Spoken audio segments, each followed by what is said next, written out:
Yeah. Yeah. Yeah. Yeah. Yeah. Hello, we're live. My hand. Oh no. Where'd you hit it? I have like a show. A show. Oh, show. What happened? Oh my god. You like skipped. You said a show.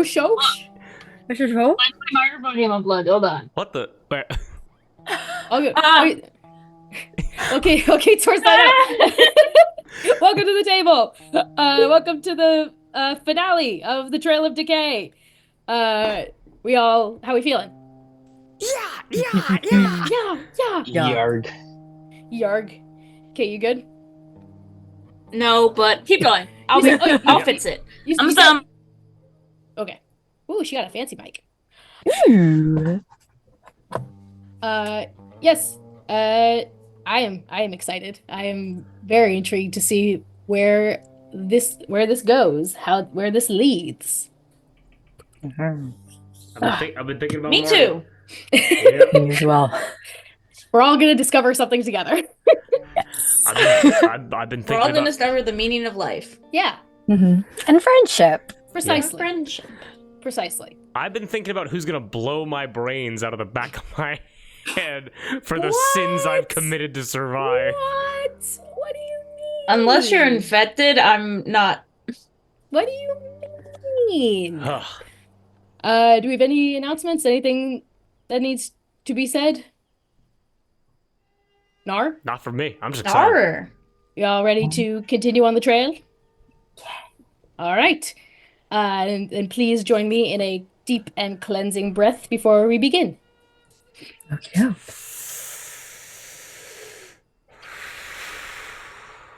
And everything after the breath is canon. So, last time we met these four scrappy survivors along the Appalachian Trail in their quest to find the fireflies through various means of communication. They all arrived at the meeting point along the halfway mark of the trail where you met each other, and especially River, in the aftermath of the death of Caroline Marshall, the Firefly tasked to escort you to their base. But after enough deliberation and looting, you set off, following Caroline's map, towards the base in Katahdin, Maine. Conversations were had, rabbits were shot, and you were able to find a shelter along the trail to rest for the night. Setting back out on the trail, about halfway through your journey, you were perceptive enough to notice sounds ahead of you. You were patient enough to wait for a group of infected to stumble closer to you. As you peered beyond the cover of the trees, you were able to see a family of infected. 3 runners and 1 clicker shuffle about the clearing 30 feet away from you. What do you do? Who has the brick? We all have a brick. Oh shit. Yes. You all have a throwable. Because but no it's a- one has a No Stinky one has bottle. a No one's got no a one has a fucking stupid, stupid bottle. bottle. Right. who can reach far enough, said brick. That's so real. What skill would Not- that be to not throw me. it? It would be an aiming check. Aiming. I don't Okay. have any. I don't have any modifiers to aiming. And it Yep. could be me. I have a +2. I have a +2. I have a +3. All right. So Mason, you are chucking a brick from Yes. your cover. Yeah. And where should I throw it? Make them go like back away from us?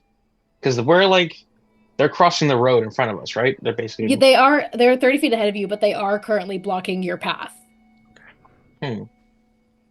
Which way should I throw the brick? I guess like sideways so that they kind of pivot. Going with the thought process that everywhere I face is north, am I throwing it east or west? Yeah, a great way of looking at it. Is there a downhill slope anywhere? Ooh.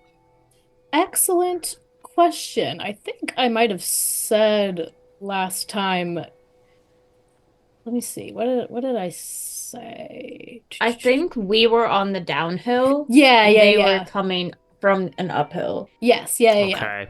So That is correct. Good memory. So if it's like this, they were here, we're here, Mhm. basically. I Yeah. think Okay, so. and they're coming down this way. Yes. So do we want to throw it this way so they kind of continue walking and go farther downhill? Or Because you think either way we'll have to like pass a stealth check. yeah. That Like would put a- the most maybe like distance. a- That would put the most distance between us. Yeah. Like a down not bad. and away. Like Yeah. Yeah, I throw it right at the Diagonal. bottom of Drew's feet. Yeah. What the hell? Marty turns around and there's like a little dust cloud where we all were. Okay, guys, what's the plan? Looks back, and you're all gone. Like zoinks. Like, we don't have to run fast. We just need to run faster than Marty. Marty. no. Okay, All right, so yeah, Mason, you are throwing. And in what direction are you throwing it? like back the way we came, Okay. and like I guess off the trail away from us. Are we Okay. hiding right now? I believe y'all said you were behind like Behind some trees. Yes, trees. okay. We're hiding behind trees. Okay, then Mason, give me an aiming check, DC 8. Shit. That's a 6. A 6. Do you have the thing that lets you re-roll resilience? Oh, I do. Good call. Oh, pro. That's a rules. 5. Cool. Cool. Cool, Cool. Oh, there goes my reroll for today. I'm so sorry. All good. So So what happened? we're gonna figure that out. So Mason, you said you were throwing it sort of back the way you came, The way we came, and opposite side of the path from us. opposite side of the path from you guys. So like, yeah. So if we're, if they're here and we're like off to the right, I Mhm. throw it behind us to the left. I need to the left. You tell me. You tell me. Because you know what you're aiming for. Whereabouts do you think in your trajectory? Because you got pretty close. We'll take the higher number. We'll take the 6. How far along the trajectory did your brick get? Let's say like I overshot it a bit, so I got too much arc, and instead Okay. of flying through all the way, it hits like a tree branch or something Mhm. about like halfway between where I wanted to land and where we are. So Okay. basically not that far, Okay. I Cool, guess. cool. So it still makes the distracting noise as y'all are behind the trees. All of a sudden the ambient noises of like huffing and clicking immediately turn to a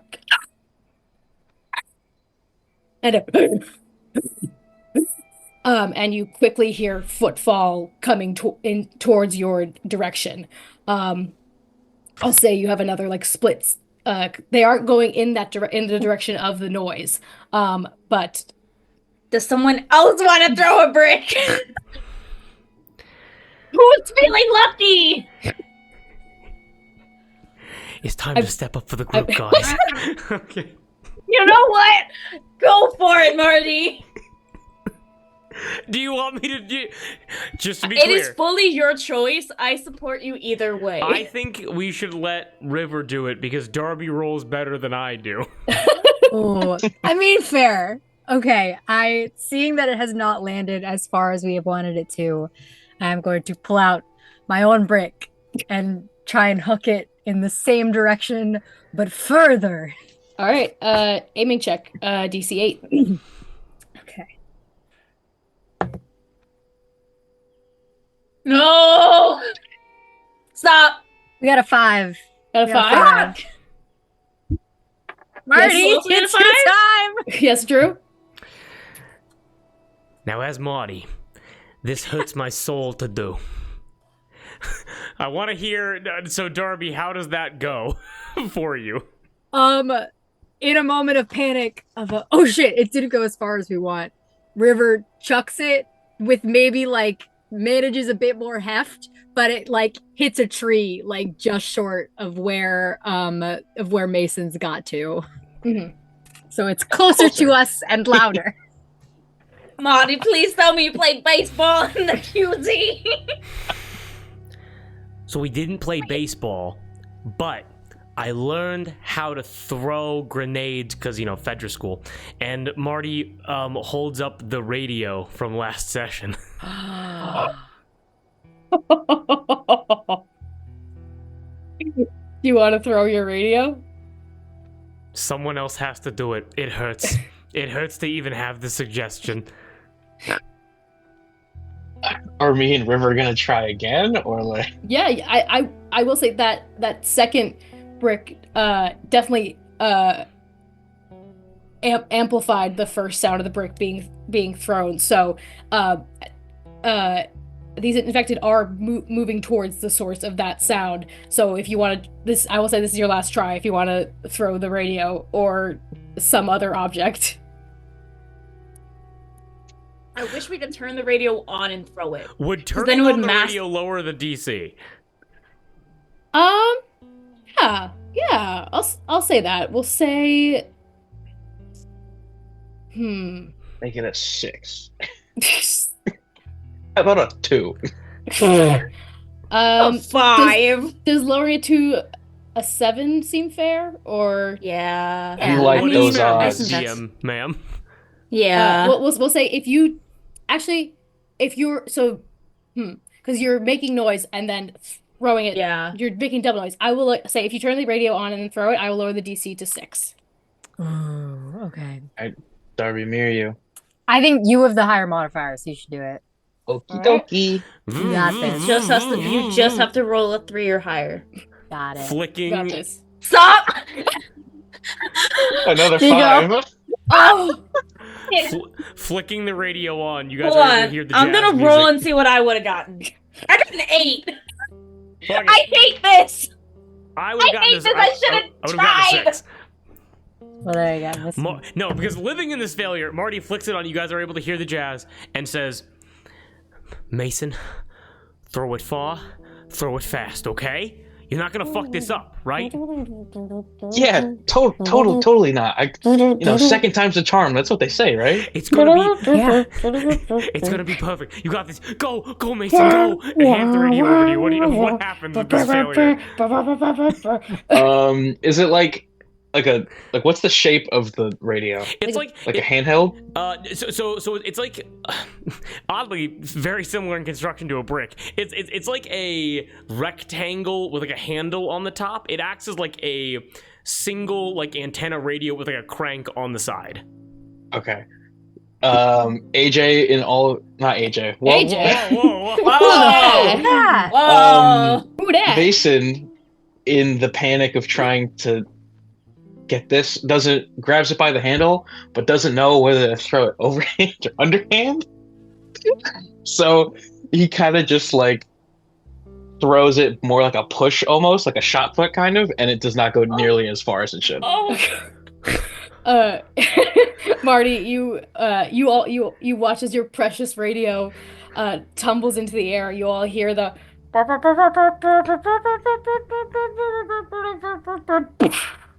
another just a now I will give you guys this. These infected are slow. They although with the multiple noises, they're a little overwhelmed at the moment. And y'all are behind cover.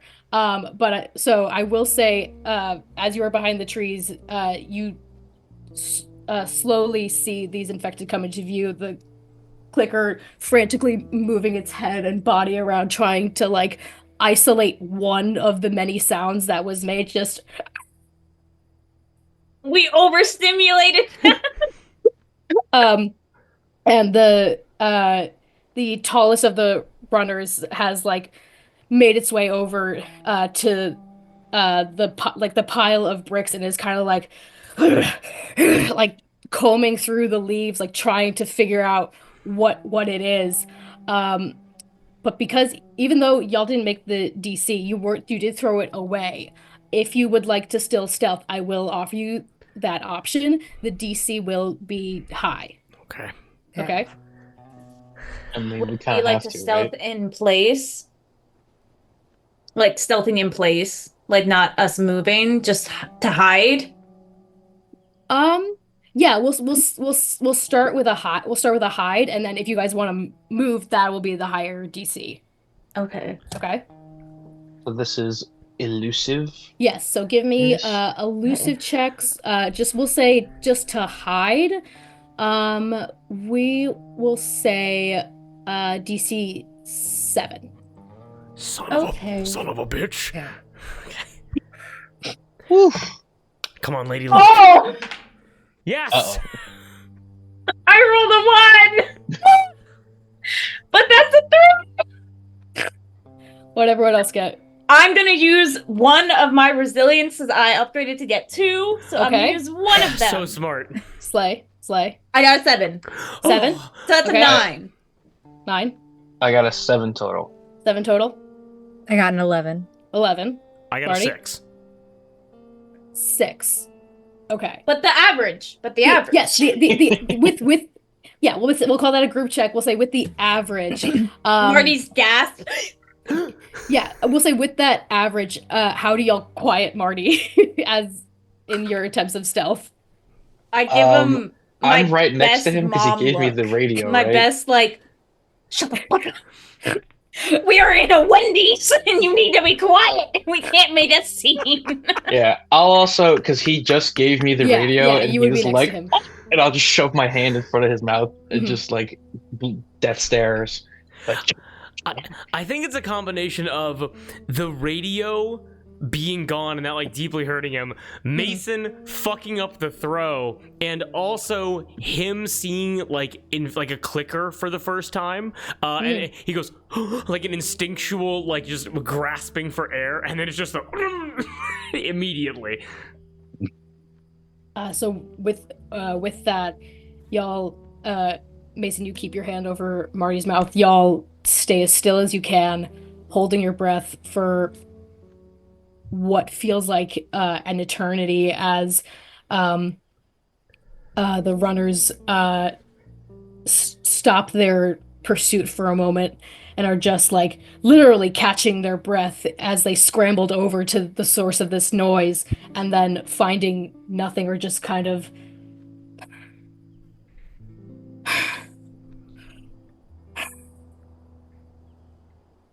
mirroring your actions, if anything.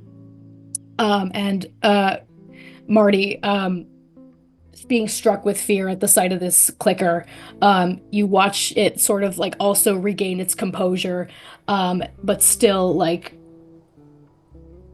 jerking around and looking, and like for a brief moment, it like turns to face you, just.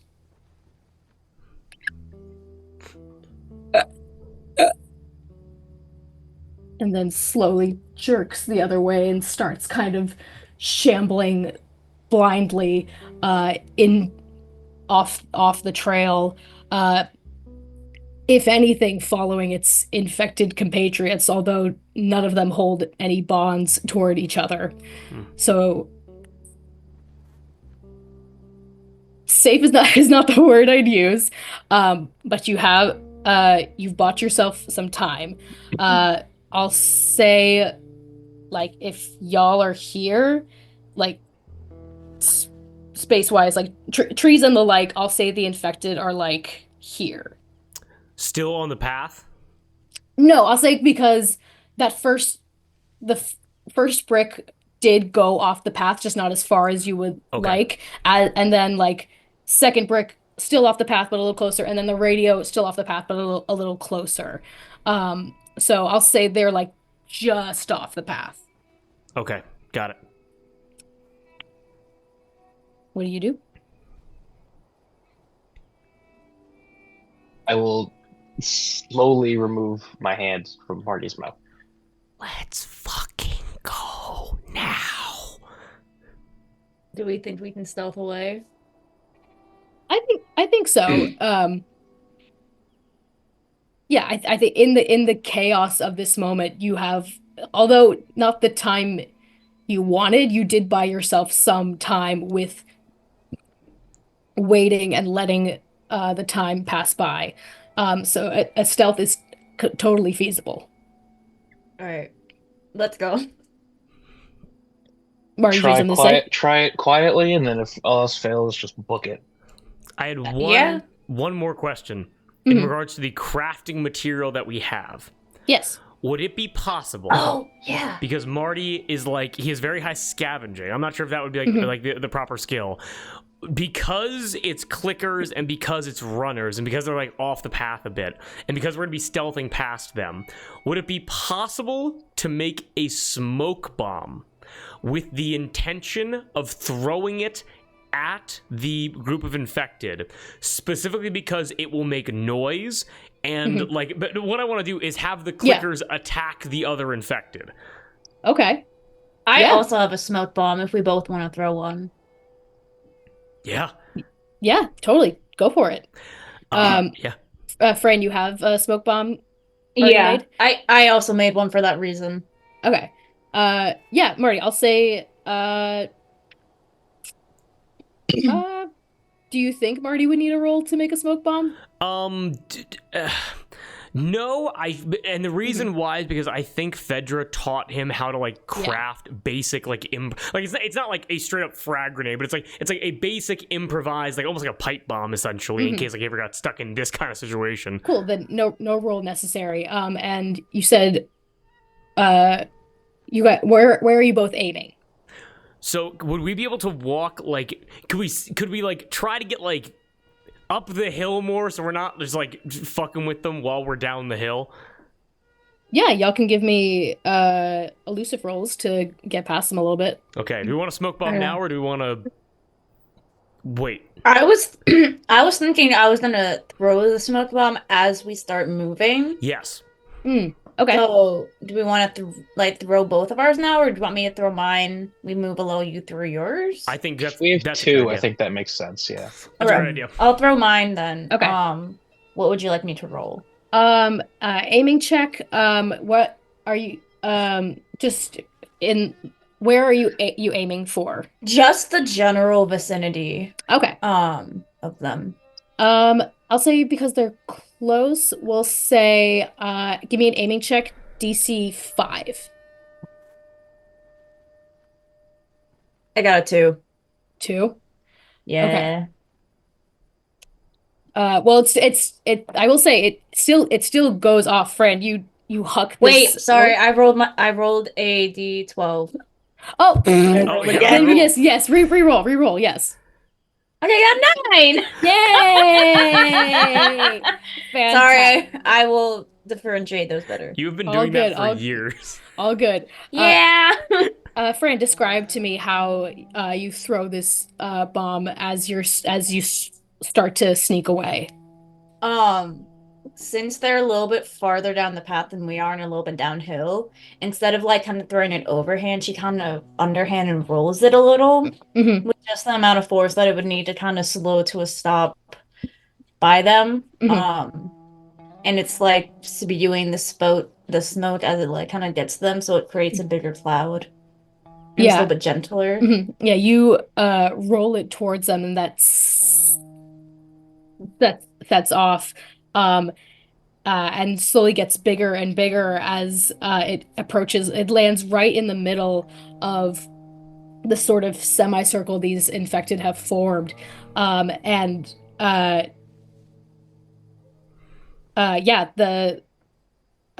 The infected quickly turn their heads to the sound of this. And before they can react, all of a sudden it's just a cloud of smoke is obscuring them, and sort of you've aimed it so well that it's covering their section off the path. What do you do? We go? Yep. Okay, Yep. let's go. Yeah. You go. I will say.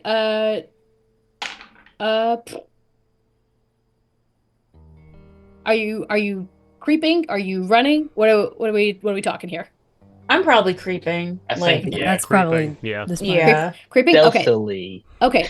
Then give me everyone give me elusive checks. We'll say with the successful distraction, we'll say DC 5. Got a 5 on the. Elusive. I got a 5 exactly. Oh, yes. I got a 5 exactly too. Nice, Let's fucking nice. go. I got a 4. 4. I got a 6. 6. All right. Oh, but Okay, as okay. as a group, who covers We for- average. for a river in this moment? If How? Yeah. was River was at the back of the pack the entire hike, keeping me in tow, right? Yes. Yeah. I think in this moment, like, if we're sticking with that same order, like as we're like with Fran and Mason being so experienced in the wilderness, like Marty kind of like following in tow, like if there's any kind of like stumbling or anything, I think Marty kind of like turns back, thinks for a second, and then like helps like River back to their feet to like continue onward. Aw. I trip over a tree root. Grab onto your backpack. It's pristine leather. You can't be that. Okay, yeah, it's fine. Just okay. No, I'm just fucking with you. Let's fucking go. Let's fucking go. As you all creep away, as you creep away slowly, the sounds behind you begin to fade as you hear the sizzling of the smoke bomb, and just a whirlwind of.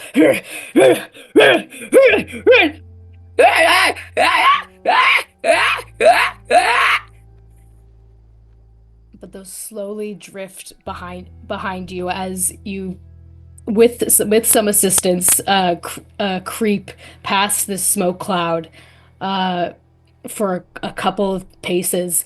I'll say, yeah, you get to like 30 feet away from this distraction you created. Do you continue to move quietly, or do you start booking it? Did we want to throw another smoke bomb, or you think we're far enough away? I think if we throw more things, it will start drawing them Yeah. back to us. Yeah. Yeah, I agree.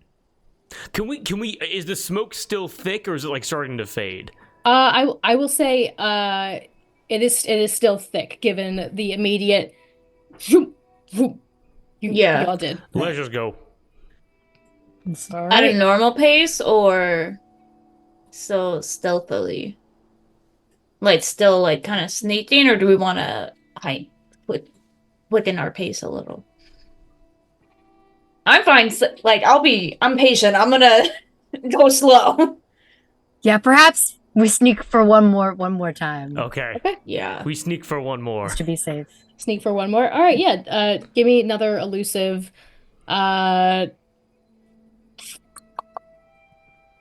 What did I say? 5. Said 5 before.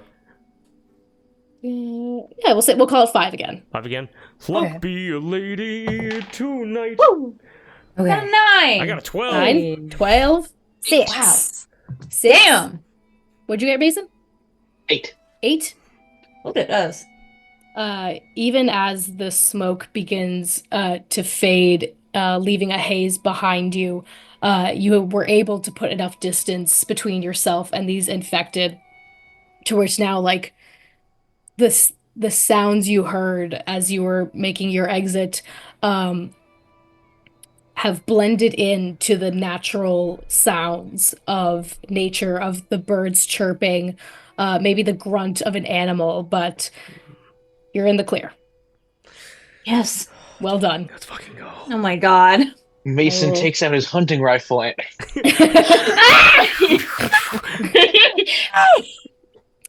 But yes, you all allow yourself a moment to exhale and relax, having gone by the skin of your teeth past these infected.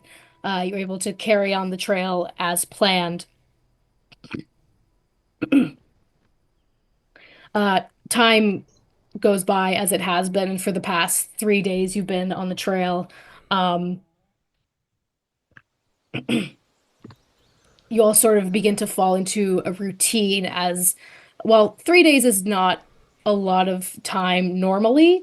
It's a lot of time with new people, and for most people, for most of y'all in a new place that you're unfamiliar with. So while I won't say y'all are particularly bonded, there is some sort of like, and especially given the circumstances you just escaped, there is a now new, is it safe to say there's a new understanding between the four of y'all at this point in terms of how you move? Hmm. Gotcha. Are there any conversations that are had as you guys go through the motions of hiking, stopping for rest, hunting, scavenging, etc.?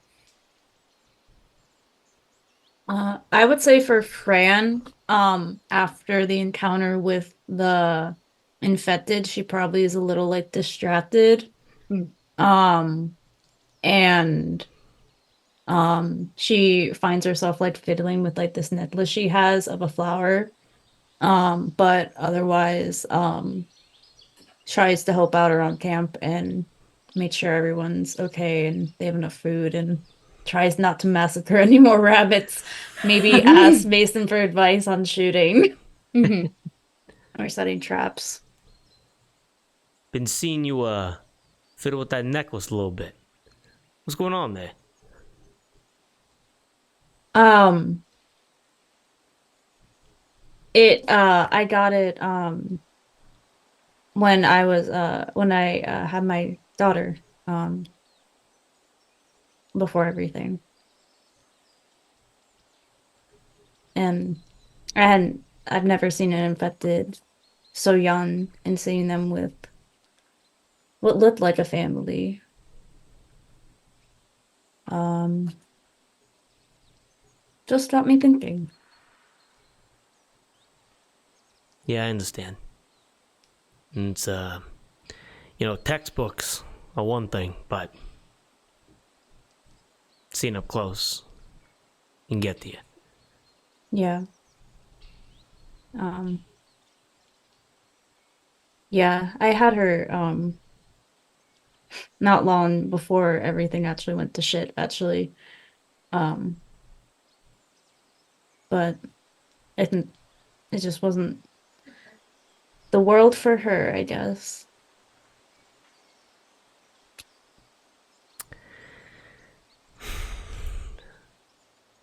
I lost my mom a couple weeks ago. Might be the inverse what you're talking about, but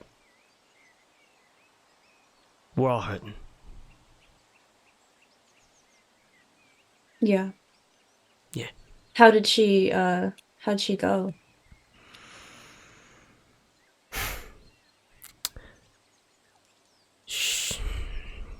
Shit. She was a firefly Oh, in a QZ. the QZ you were in or a Erie, different PA. QZ? Yeah. And there was some kind of big deal going down. Pills for bullets, armor for food. Not even entirely sure it was being shipped out, but Fedra got wind of it. Smugglers and fireflies. They busted in, killed some people, captured some others, and they hung her in the town square.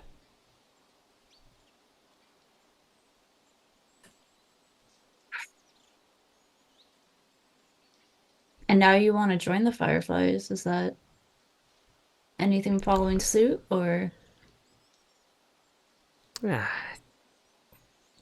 Join's a strong word. I've just never really been alone, you know? And being out here is hard. It fucking sucks. This fucking blows. This is terrible. I hate it. I'm just looking for a new place with high walls, really.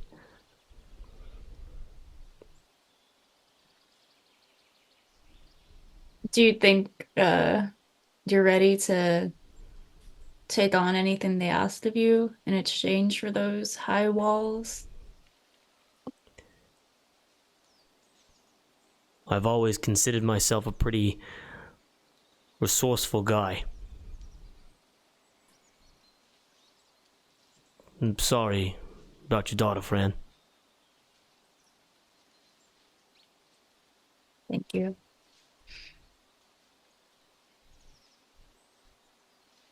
And off we trot. Mason, River, Off the trot. any convos?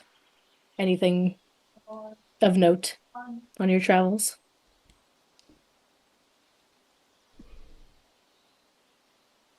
I do want to ask Fran and Marty,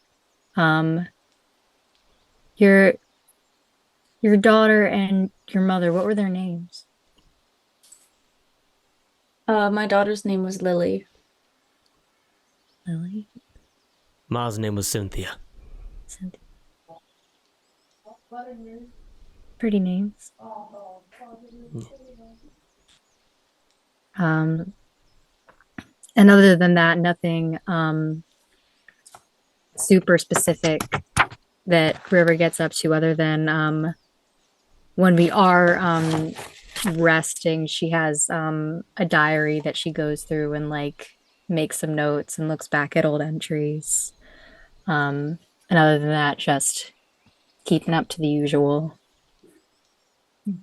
Yeah, same with Mason. Nothing crazy, but hearing Marty and Fran talk, what Mason took from it is how he's the opposite of Marty, where he's only been in the wilderness. So the thought of joining something organized has been itching at the back of his brain. But, you know, as Marty said, this shit sucks. So whatever.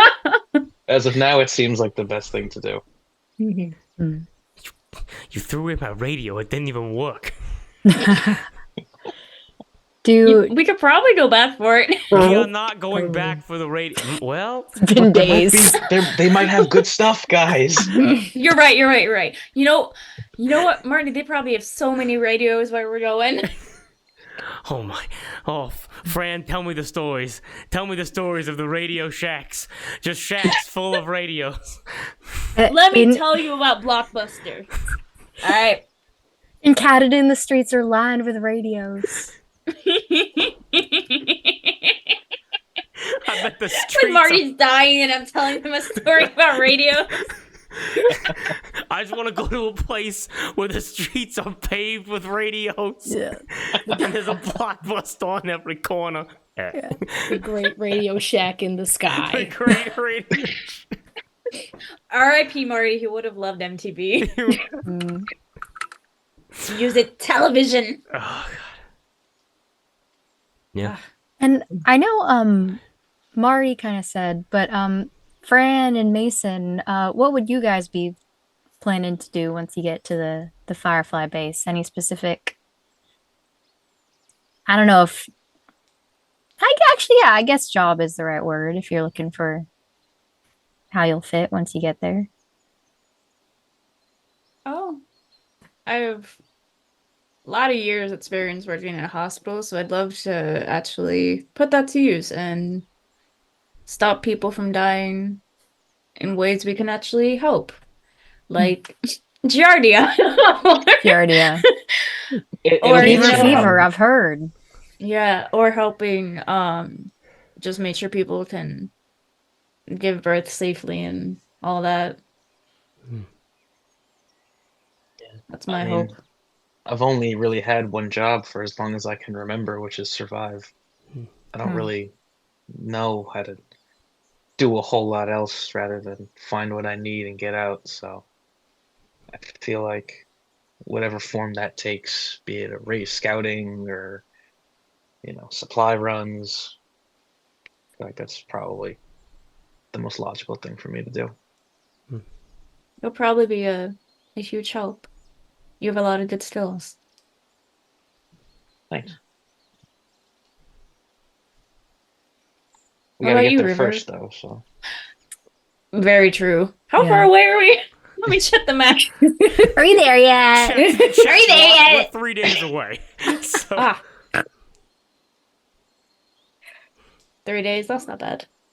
Yeah, I'll say 2 days as Ooh. in this sort of like time lapse as you've been trekking along. But I Because we're believe walking and talking, obviously. obviously, yeah. this is a We're this yapping! is a montage. Time flies. Time flies Travel when you're yapping. montage. are we there yet? I believe. Did someone ask River a question? Did I miss that? Oh! Yeah, I asked River, what, you would want to do, or what you hope to do. We'll probably more of the same, what I've been doing, whatever they have patrols or anything like that. But really as long as I get to Cameron, it'll all be worth it. Speaking of which, by the way, just so I don't forget, and Marty is going to take off the jacket and take off the armband and hand it over to River. Yeah. Sorry Thanks. for the sorry for the callous nature. First time I met you, it's rough, but they're not mine to have. That is kind of you to say. I'll hold on to him for Cameron. And I'll like tuck it into the strap of my bag. And as you guys are trekking along, again, the same shelters you stayed in last time, there are bunches of those scattered throughout the trail. You're able to kind of get into that routine of like going, following the sun, finding shelter, waking up, repeat, hunt, scavenge, etc. But eventually, Fran, as you were checking the map, Marty, as you're asking, "Are we there yet?" As the sun sets on your final your your final day of travel along the trail, you're able to set up camp, knowing that the Firefly base is just beyond the horizon. Are there any preparations you guys make as you come to the tail end of your journey?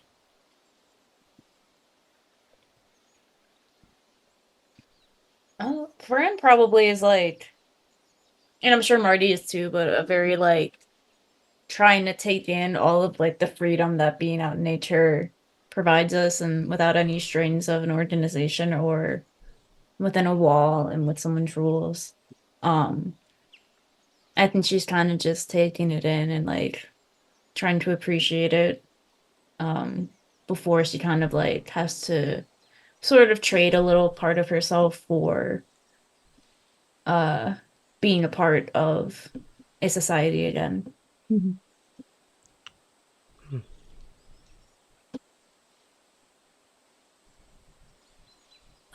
I guess making Poking the fire. poking the fire. Just doing a lot of cataloging the weapons that River has, and just maintaining and organizing them. And I also want to check in with Fran. Are you still all right with when we get there telling them that it was you that killed Caroline? That's okay, yeah. Okay. I just wanted to make sure. Thank you, yeah. No. Thank you. Yeah, it's no problem. It happens, I guess. It's not much of a lie. Okay. Yeah. I appreciate it.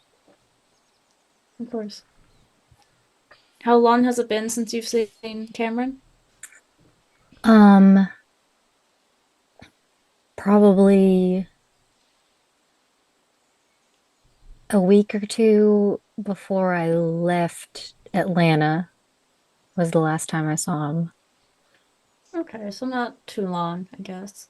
Yeah, not too long. If Yeah, it's just I don't. Oh, sorry. Go ahead. I was fully interrupting. I apologize. Oh no, you're fine.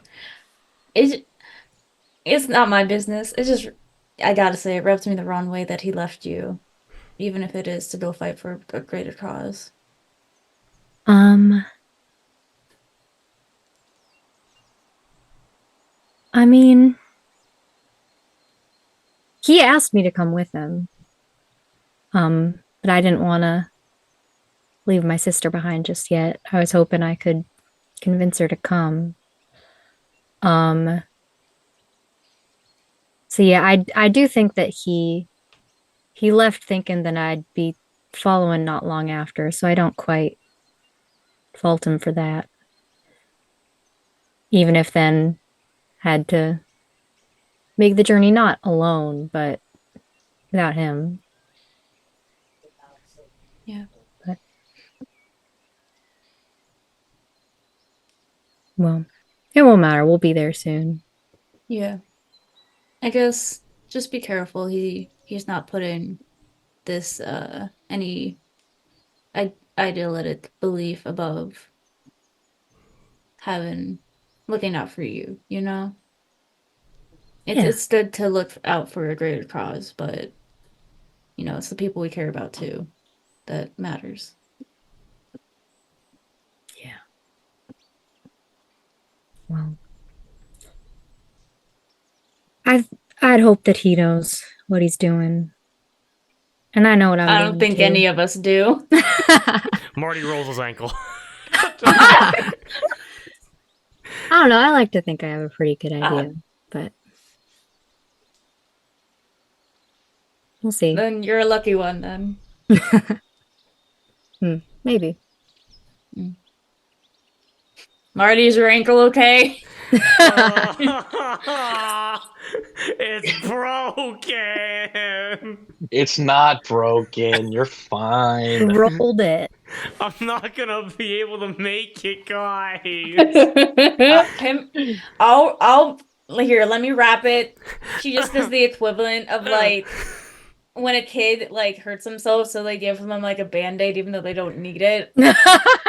I'm being, You know, like just being like, yeah, this will make it feel better. Just rubbing like some like crushed up like pills or like some crushed up something in like water. Yeah, And yeah. being like, This is yeah, a- this make like a little paste and being like, yeah, this is gonna make it feel way better. you and literally just kinda rubbed some wrapping it. dirt on it. Yeah. Yeah, Put this Yeah. leaf in your sock. Will help. exactly. You give me See, poison. this Created a leaf is Bengay patch. medicinal. This leaf is medicinal. It's gonna make it feel better. Well, fucking give it here then. He shoves it in his little sock. Okay, there you go. That wasn't poison oak, right? No, 'cause I think poison oak has the 3 leaves maybe. That one only had one. And only had Okay. one, I think. We'll find out. We'll find out. After all that, in no way expected to divert the river. Yeah.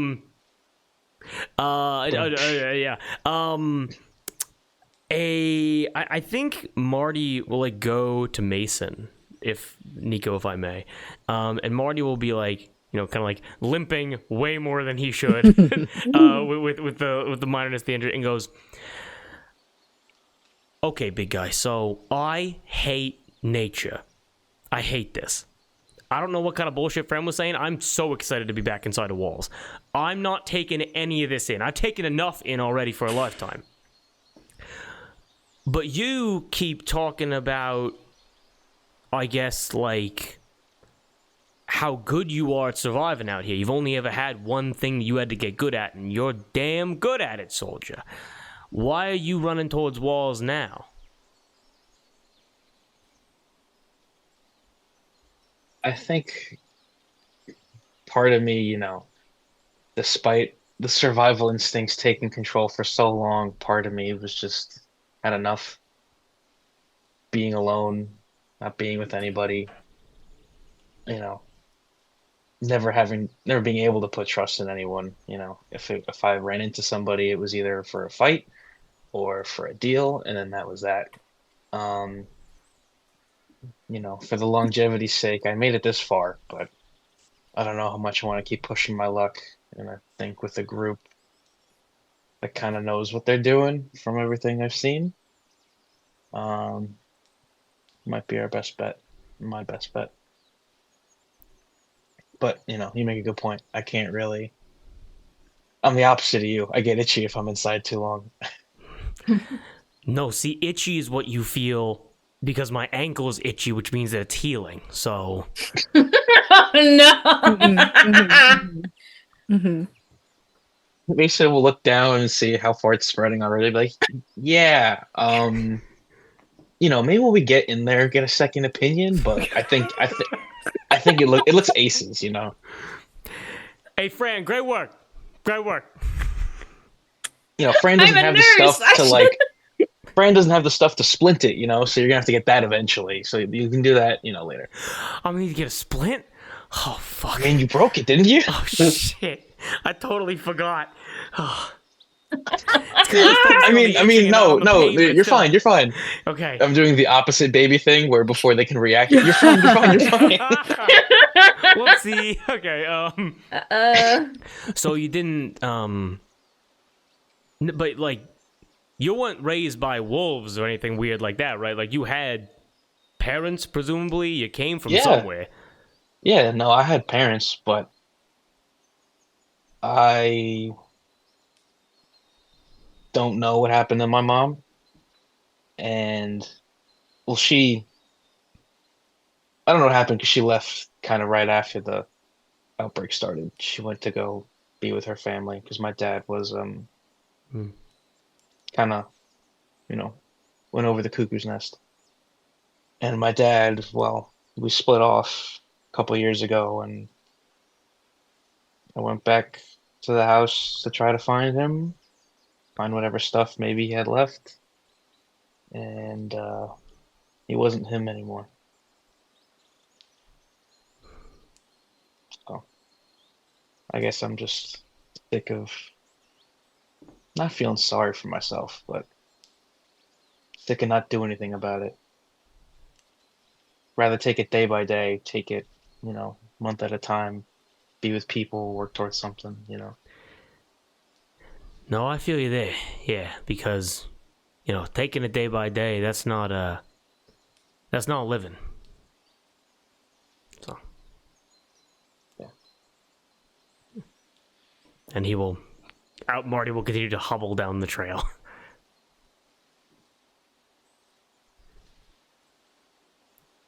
Right. Is there anything else that wishes to be said? Things that wish to be done? Well, Alrighty. As you all take your last night of rest before the base, the sun rises, you all gather what you have and set back on the trail for hopefully the last time. What's the overall vibe of this sort of tail end of your trek? What's going through everyone's mind? We'll go around. Whoever wants to talk first can. cautiously optimistic.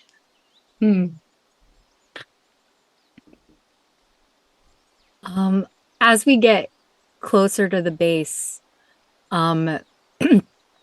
River kind of goes quieter and quieter and kind of gets more withdrawn as we get closer. This is very in her head. Fran's almost a little excited. Like, I think she's thinking about, like, her, like, the equivalent of, like, going to a new town, but, like, in now times. Mhm.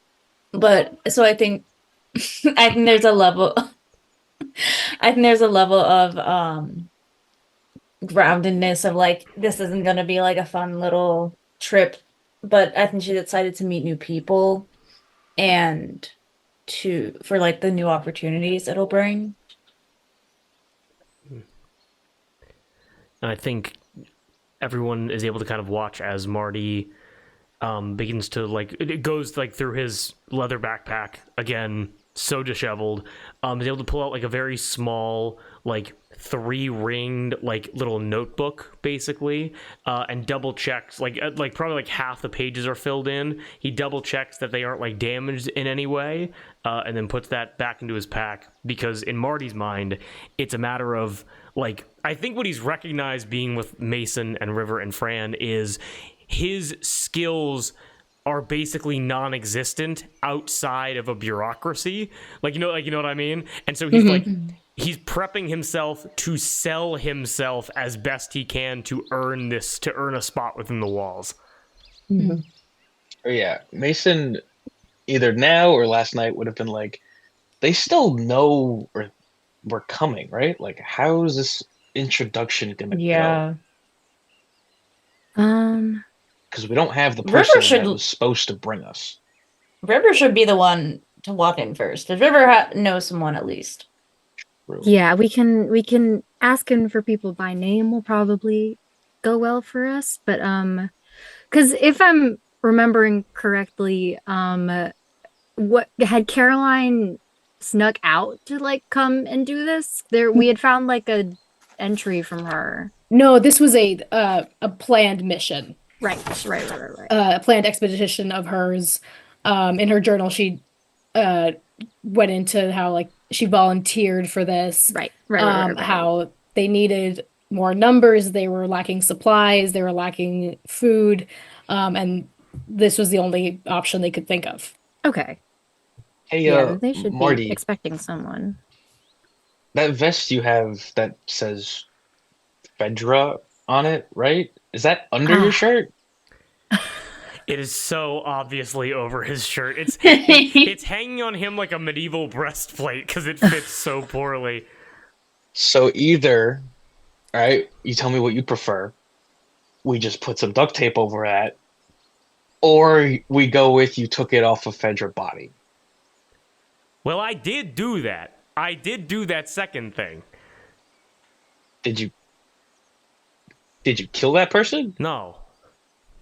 You should include that because that will make them like you more.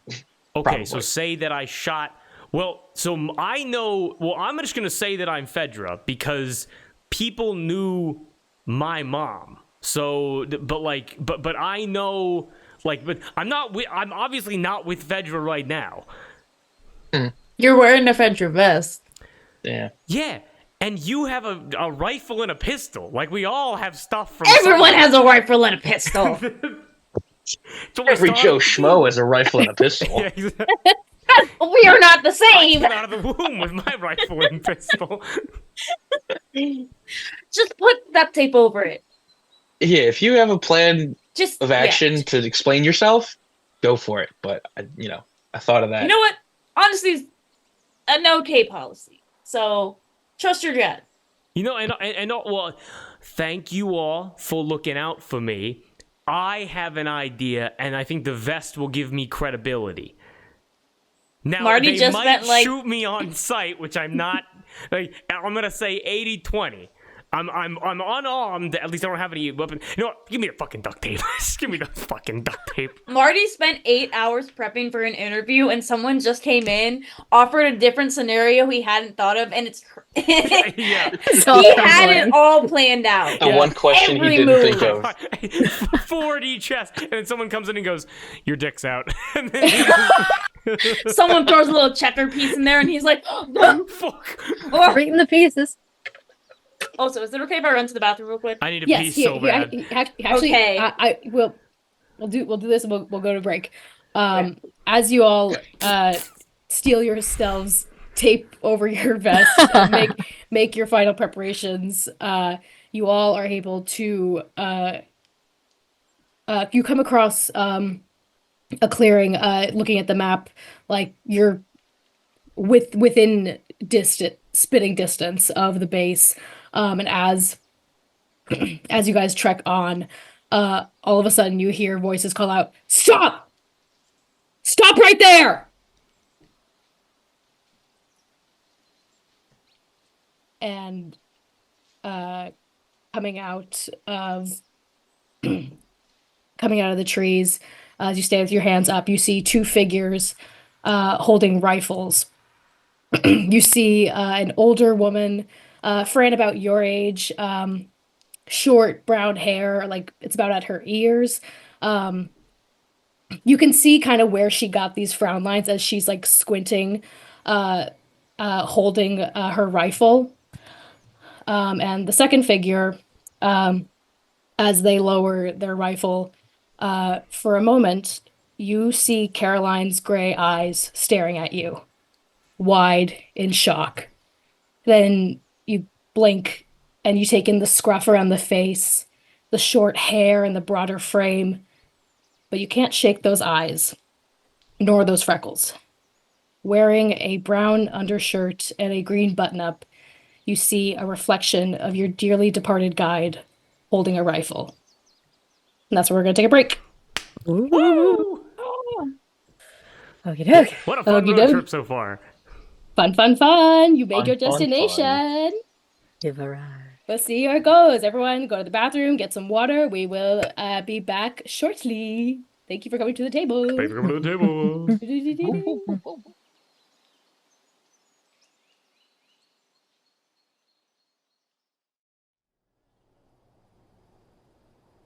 We made it! Game over! Yay! Yay! Everyone lived Celebrate happily good times, ever. come on. Yeah, guys, the game is over. You guys made it to the base, and just for this last hour, we're gonna just wrap things up. If Hooray! I die at the hands of just a normal person, I'll be so mad. I mean, we'll find out. Oh, no. We'll find out. But yes, we are back, and we will pick up where we left off. You have all approached sort of a clearing about maybe like a clearing very close to the Firefly base, as per the map you've been following, and so close to your goal, you have been asked to stop. You all put your hands up, and encountered two fireflies you can recognize by the chains around their necks and the bands on their upper arms. Again, older woman and a younger man, who one of you recognizes, and all of you can sort of draw the connections between, as this young man. Am I playing the music? Yep. Yeah. Okay. It just sounded quiet. You're good. As this young man lowers his rifle a skosh and looks at you, River, just in shock. And River? I thought you stayed behind with but it's so good to see you. And he takes a step towards you, but is blocked by the other rifle of this older woman, who looks down at him and says, "Marshall, you know these people?" And Marshall, the young man, looks at. Well, I don't. I know her. That's Molly. That's River. I've the one I've been telling you about. I don't know who all these people are. And the older woman cuts him off and says, "How'd you find this place? Who are you people?"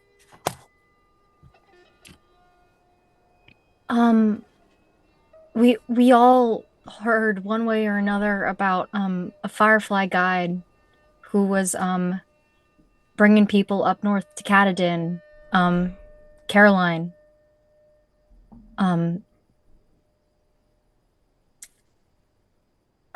Caroline didn't make it. I'm so sorry. You see the young man now, rifle just hangs at his side. What do you mean? Cameron, she was infected. No.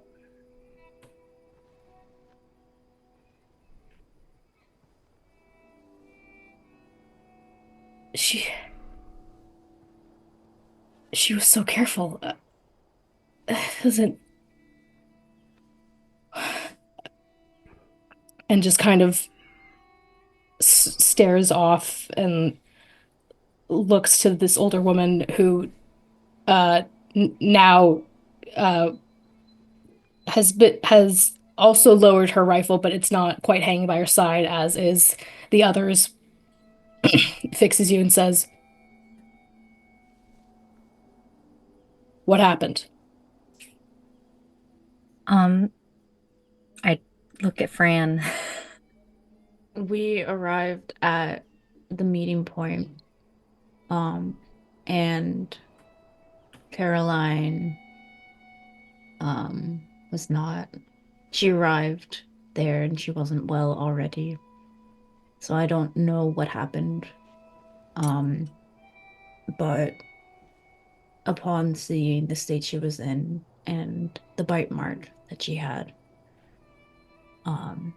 for the safety of myself and the rest of our group, I was the one who took the shot. And your name is? I'm Fran. Francesca. Well, Francesca, it's like you said. I guess we will never know what happened.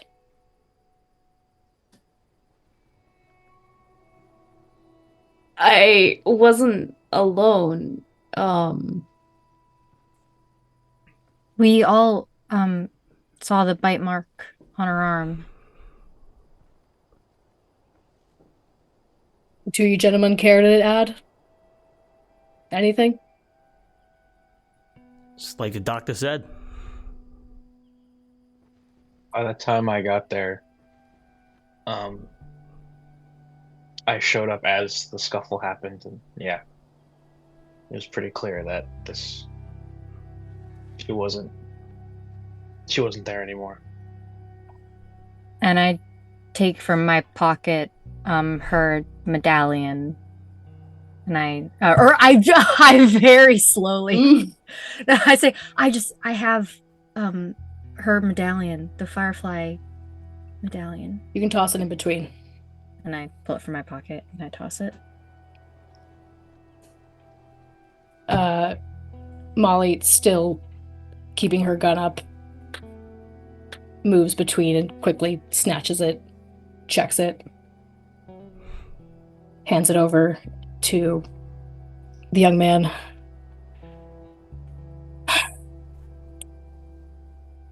Well, congratulations. You found us. I guess.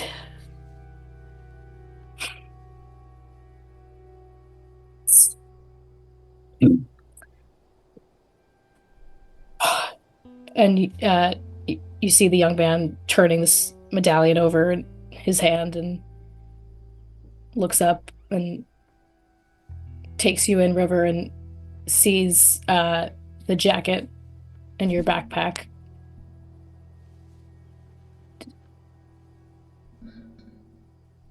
Do you have anything else of hers?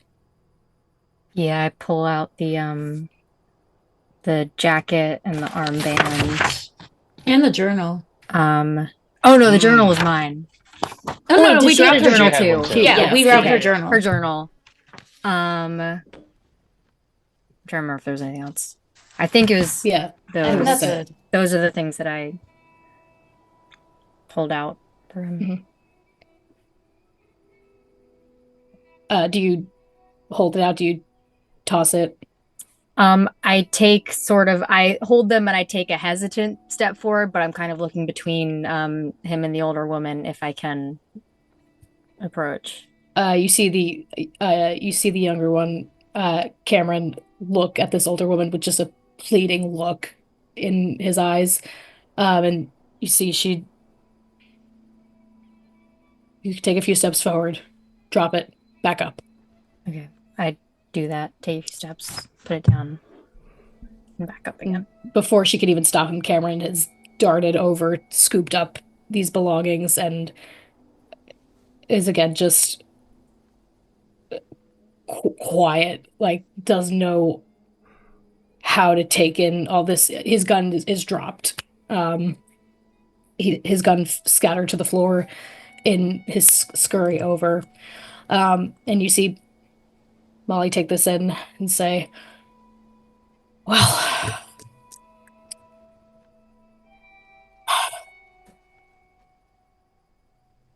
I guess. Oh, well, no, I'm not gonna apologize. Welcome to Catadan, I should say. There are some.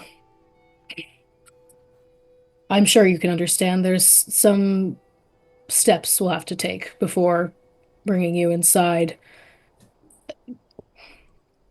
First things first, and she'll sling her rifle over her shoulder and kind of step in front of Cameron, and she'll put her hands up as well. I'm just reaching for something. And she'll pull out what a long or a white handheld that almost kind of looks like a thermometer reader. But those of you that grew up in a QZ would recognize this as a as a cordyceps brain infection scanner. And she holds it up. And it's just procedure, as I'm sure you all understand.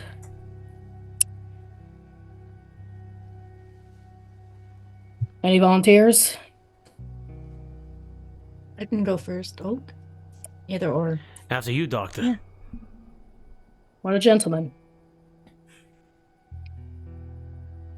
You may come forward. I approach. Yep. I very clearly have my hands up as well. Mm-hmm. She places the as you approach, she says, "If you would turn around, please." Okay, turn around. She not Like I'm gonna be shot. not Put down. she places this scanner at the base of your head. Not gently, but not hard, you know.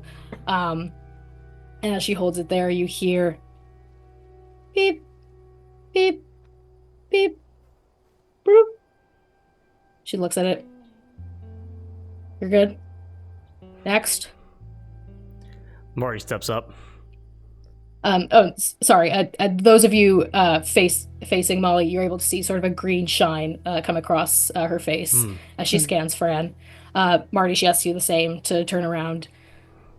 Turns around, turns around, gets on one knee to make it easier. Goes, clean as a whistle, ma'am. I promise. We'll see about that. Presses it to your head.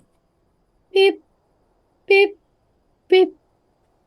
And then another green with the final beep comes across her face. Get up. Yes, ma'am.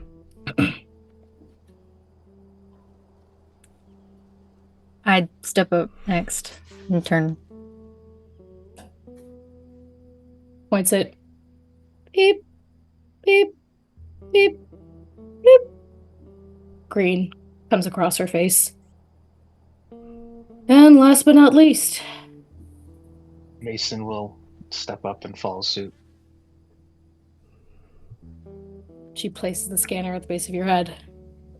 Beep, beep, beep, beep, beep, beep, beep, beep. And you see a red sheen come across Molly's face from the screen as she holds it there for a moment. Time stops for a moment, and as she takes that in, immediately, Mason, you hear the gun come around her back. She jabs into your back and says, "Where is it?" Oh, what does that mean? Everyone back up! She calls to the three of you. We've been traveling together for days. We haven't run into anything. I swear to you, that thing's got to be faulty. I don't know. I haven't been within this distance to an infected and ever even. So you don't mind if I check? Go ahead. She uses her rifle to sort of move any sort of clothing away. Um, Still try to keep her distance from you. Does a full scan of your body. Um, uh, as she's moving, she looks at you, Mason, says, I don't I don't move as well as I used to these days. Would you mind? And she gestures to the lower half of your body, just socks, nothing graphic, please. Yeah, and I'll like pull my pant legs up, and I'll roll the socks down, I guess. Unless she just wants me to take my shoes off. Uh, no need, because as Mason, as you roll your socks down, you see that scrape that you just marked off as just a scratch on your journey to the halfway point, um, where it was once red and from contact has now turned black and is slowly stretching up your calf. Uh, she backs away and That can't that's been it was any other cut or scrape 3 days ago. What? I've had that for the better part of a month at this point. I forgot. AJ will like AJ again. AJ.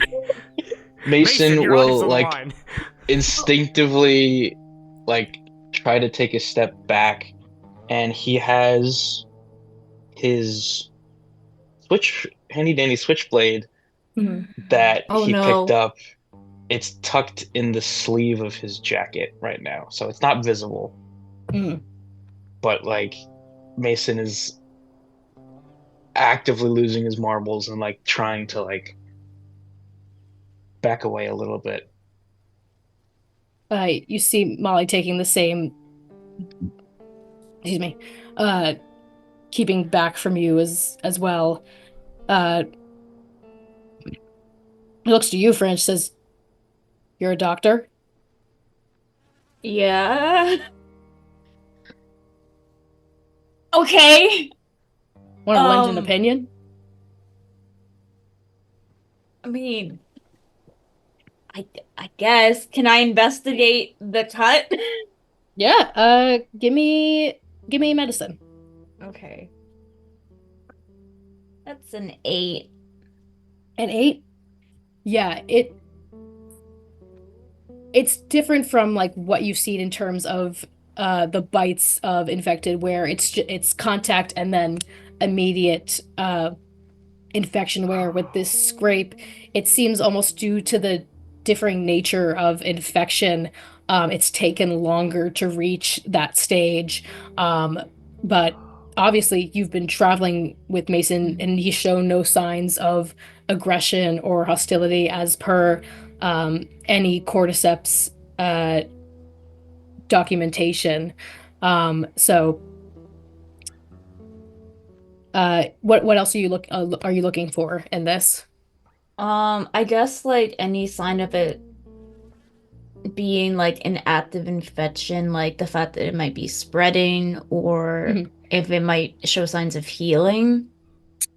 You do see that it looks like the scrape started at the ankle, like kind of near the Achilles heel, but now it's probably about like a quarter up his calf by now. That's not good. No, it's And not. And when did you first notice the cut? Maybe like I don't know, a little bit before I caught wind of this meetup. So, You know, I wrapped it, I put stuff on it, I taped over it because it wouldn't stop bleeding. how did you get the cut? I made it back to my little, shack one night and I just noticed it. I didn't even feel it. I couldn't Had tell you. I don't you know.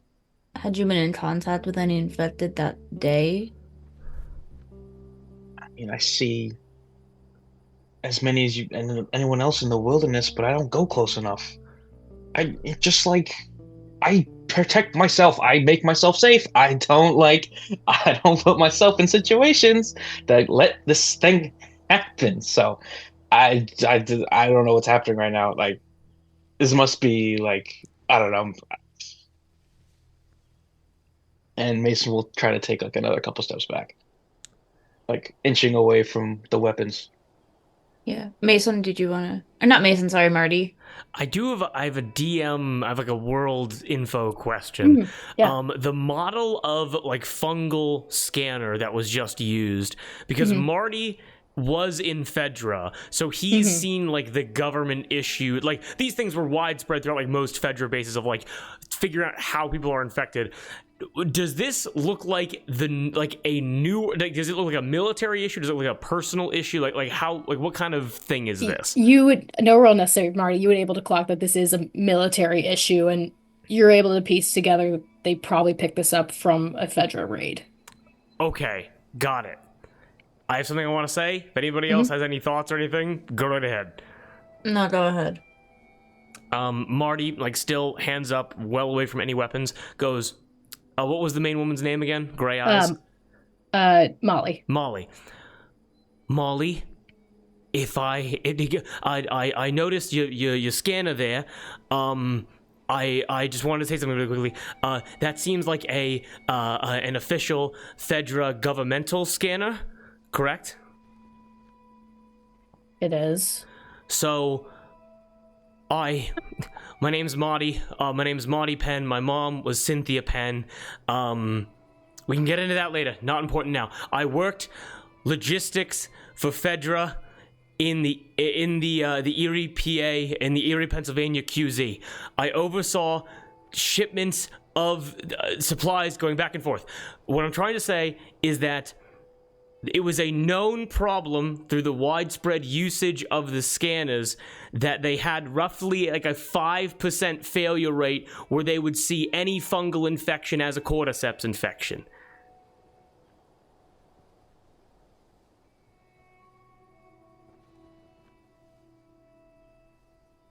Ben, was it? Marty, yeah.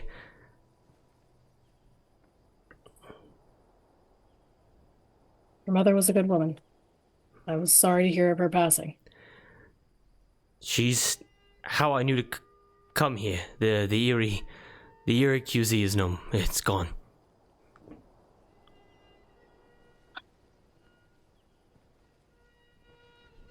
And you see her kind of still holding her guns, silently ruminate over this, not really know how to respond, and Does she look away from Mason as Marty's talking? Mason, please! I said, we're getting somewhere. Say yes. I will say yes. So, like, the switchblade is in one like hand, like tucked under the behind the palm kind of deal. Like his hands have been lowering the whole time, and his other hand reaches into kind of like behind his back into like a back pocket almost, and he grabs something, and that's all I will say right now. She shifts her focus over. You see Cameron steps forward, looks around, says, "Molly, couldn't this help us somehow? Isn't part of the mission to find a cure? Could this help?" And you see Molly snaps over to Cameron and said, "Shh. Are you crazy?" And snaps at the corner of her mouth. Not even just directs her attention back to you all. "I'm sure, given your interest in our cause, you know of our mission. It's still in very early stages, so we can't go making promises. What I'm gonna do now, and she jerks her head over to Cameron, and says, "Go get the next shift and go get Lucas." And you see she, I can't do it, but she puts her fingers in her mouth and whistles, and slowly you hear rustling in the trees above you as these two figures scamper down. Young adults, about like mid-20s, tall, lanky, one male, one female, um, short hair. The male's is dirty blonde, the girl's is black. As they scamper over to Molly, and she just says, "Shift change," jerks her head towards them, and they kind of look at each other, look at you guys, and just scamper off in Cameron's direction. Um, as Molly keeps her attention and her weapon on you all, says, "This, this is beyond my scope of knowledge. What's gonna happen is we're gonna wait here. We're gonna answer some questions, and then we're gonna figure out what to do with you all. Does that seem fair?" Is Mason Yeah. still reaching for his back pocket? My hand's just kind of like tucked behind my back. It's Not just suspicious at there. all. You It's know. just there. No, that hand is down. Like my hands are not up anymore. Like one hand's down, one hand is like. Both my hands are kind of at my hips. Are you reaching for a weapon? I don't know. Mhm. Hands where I can see I mean, them, please. Yeah, it's not near a holster. Hmm. Is this questioning thing like that? Like this is keeps me alive, right? Whoever this Lucas guy is needs me alive, right? I'm not infected. I swear to you, I'm not infected. It's not that. Hands where I can see them. Is the gun like at me? It is like chest level in your. She has taken steps back from you. It's pointed in all of your general direction, just sort of like as a shield, but her finger is not on the trigger. All right. Brandon's gonna be like, Mason, we're gonna figure it out, okay? We're gonna figure it out. It's not adding Figure up. out what? Get someone else gonna over here to put a bullet in my head? We're gonna I figure don't out think where to so. go from here so it's not adding up. Their machine says one thing, the behavior is something completely different. You're not acting infected. It's been there way longer. So we're gonna figure it out. It could just be a normal infection. Those do still exist. Yes. We'll vouch for you. It's been days and you've been fine. If they're offering us a path forward to find an alternative other than you dying, that's our best option. So don't do anything rash. If you make a scene now, infected or not, they'll just kill you.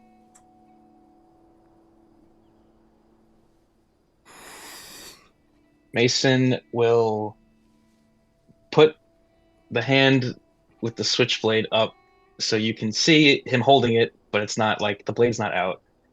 And he will take his hand off the nail bomb that's in his back pocket and put his hand out. Oh. Honestly, That that he would have been made a crazy way to earlier. go. That would have been a crazy way to go. I mean, yeah. Kill everyone. We're all going That together. entire interaction was the definition of like me reaching for my ID as fast as possible to make the officer's job easier. Like, you know what I mean? Oh my god. Be cool, be cool. You spend Right, then let's be cool. Let's all be cool, guys. Like it's all fine, right? Right? And I will look at everybody, right? It's fine. Right. You all Gonna wait spend for Lucas.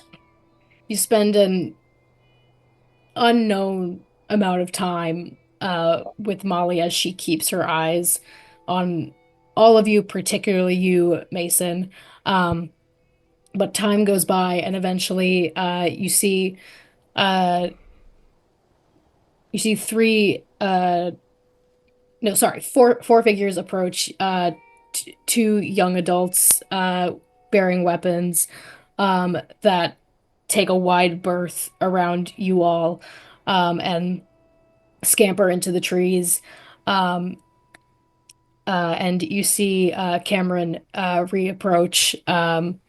Uh, Sorry, in the time you were with Molly, Molly has pulled a gas mask over her face.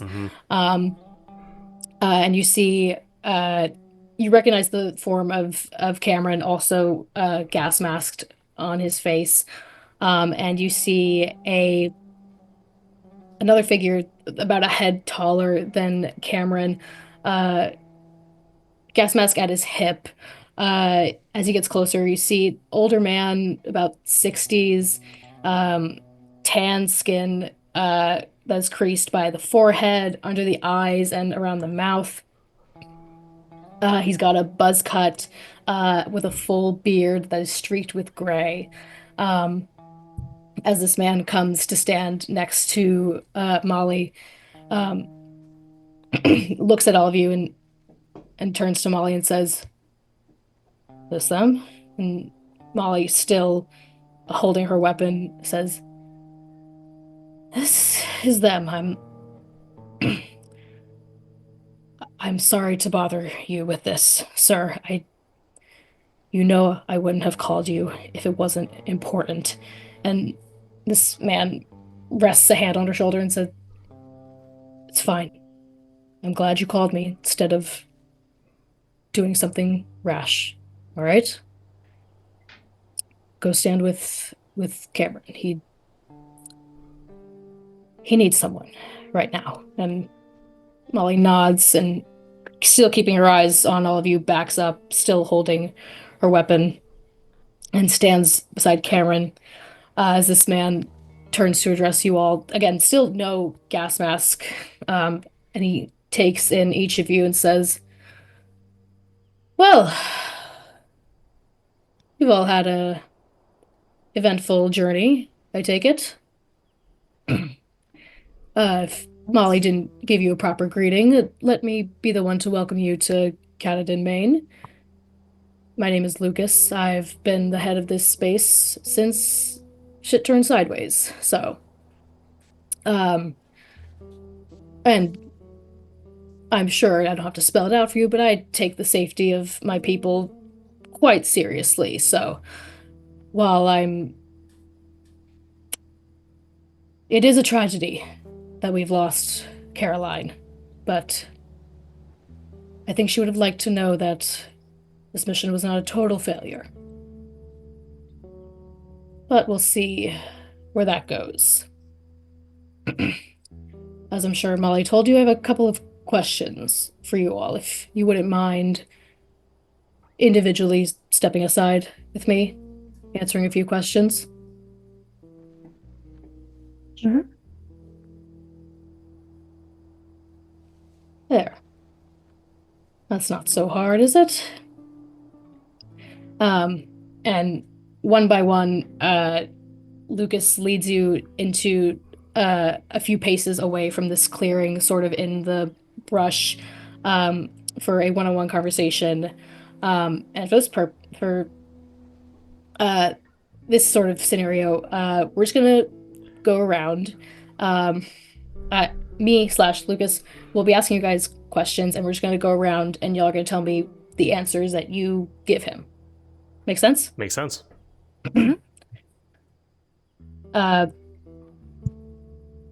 Lucas leads you not too far away, but far enough, not far enough away from his armed members, but far away enough that you're out of earshot. He finds an area with either a tree stump or a rock for each of you to sit down on.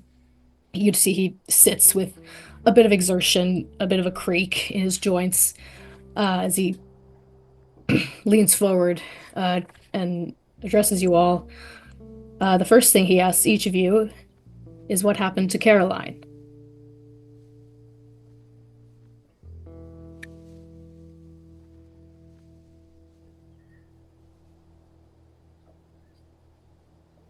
Here's my answer.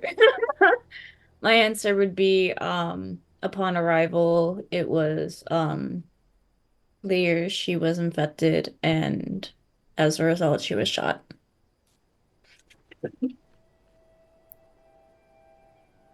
I say we saw that she was infected when we arrived, and Fran shot her when she started acting aggressive. And we saw that she had a bite on her arm.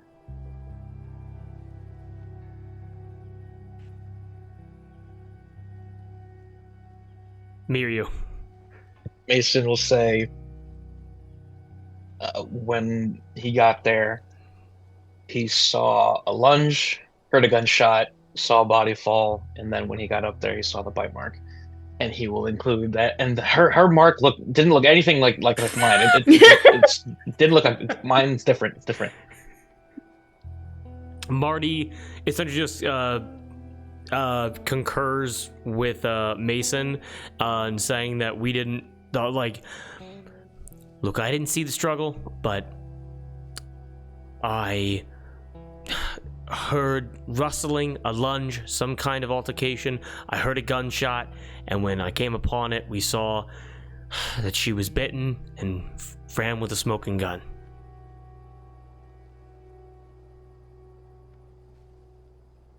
Lucas leans back and considers this, crosses his arms. In your own private meetings with him, turns to each of you and asks, how have you spent the last 11 years?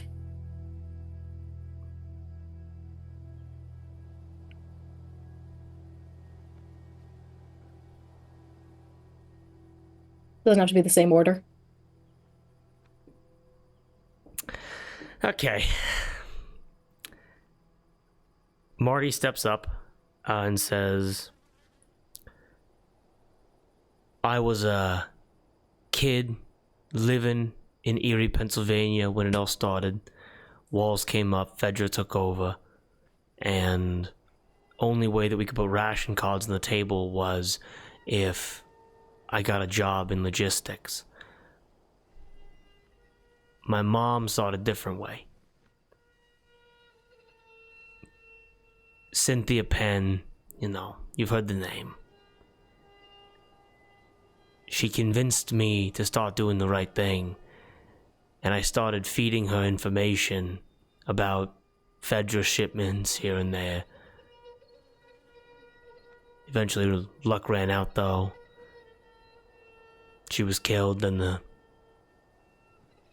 walls came down in a riot a couple weeks later. I've just been trying to get by.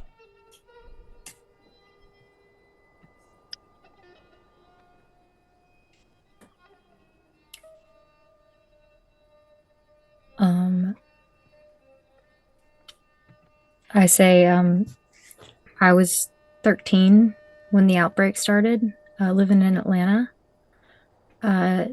Never knew what happened to my parents, but me and my sister lived in a group home. I became a soldier. She's a carpenter. We got by. And eventually I met Cameron, and he introduced me to the Fireflies. He left to come up here, and then I followed him. And now we're here.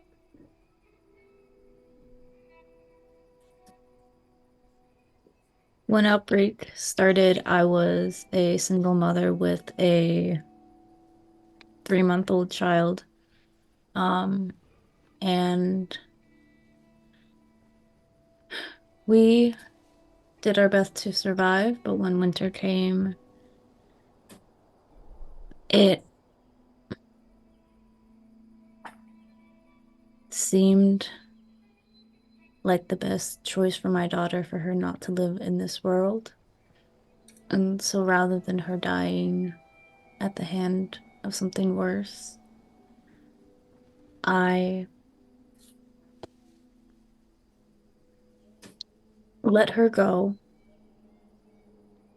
and so I've spent the last 11 years trying to live for her and trying to stay alive because I was, I am, as far as I know, the only person alive who ever knew her. Um,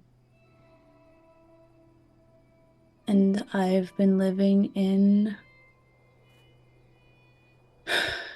the woods near the Atlanta QZ. Um, I tried to live in the QZ for a time, but it didn't feel right to be there. And so I went back to the woods, to be closer, to Lily, my daughter.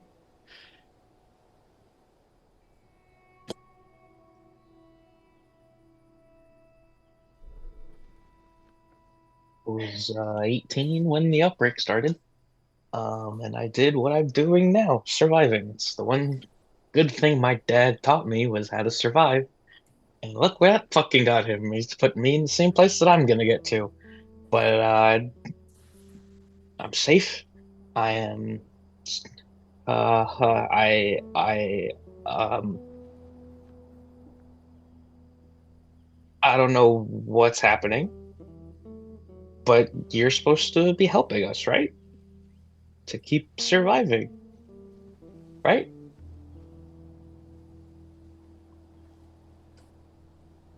He takes in your stories, doesn't give anything away with his face as he moves along to what do you have to offer to the Fireflies?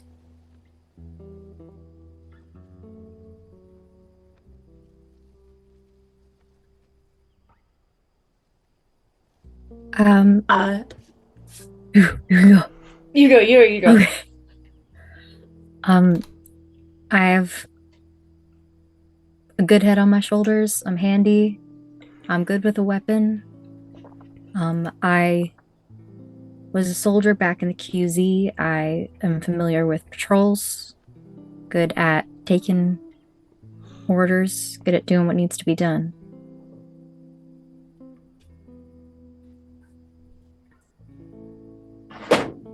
I hope it's not presumptuous to say, but I think medical professionals are probably lacking everywhere, and I assume you are not any different. I worked as a nurse for many years before outbreak, and I still have those skills with me. And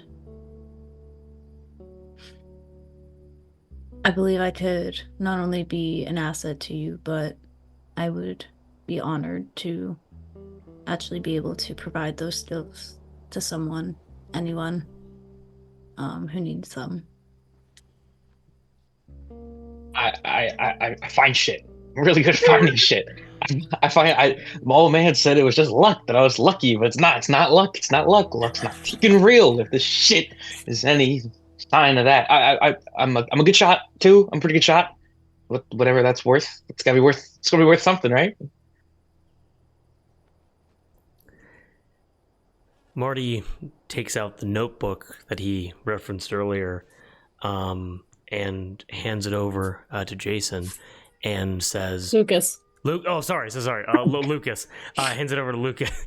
He goes, "Jason, I feel like you and I are friends." Okay. He hands it over to Lucas and says, "Because I worked in logistics, I had to make sure that all the numbers were accurate for supplies coming in and going out. And something that was happening more frequently towards the end was red lines in the spreadsheets, convoys that either didn't make it to us or didn't get to where they were going. Now, of course, all of that's coded to my own personal measure, but it's X and Y coordinates for larger maps of Philadelphia, Harrisburg, other QZs. I'm not sure if they're still standing, but convoys, supplies that might not be picked over yet. I'd be happy to give you one or two here or there.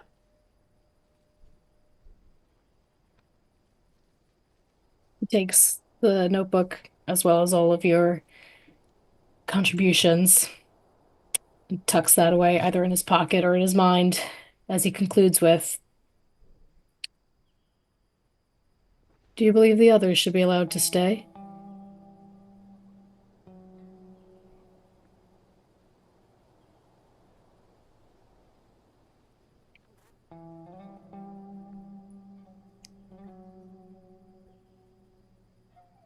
I do.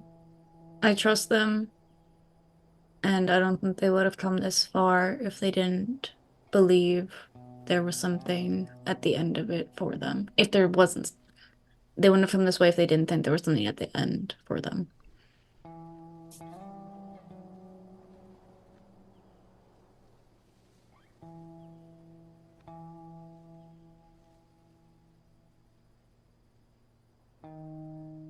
Brand's definitely a good one.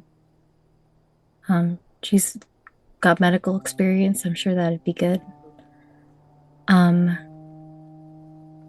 Mason, I don't know what's going on with his leg, but I haven't noticed anything wrong with him. It's been days. He hasn't done anything. Maybe it's something faulty with the scanner. Marty.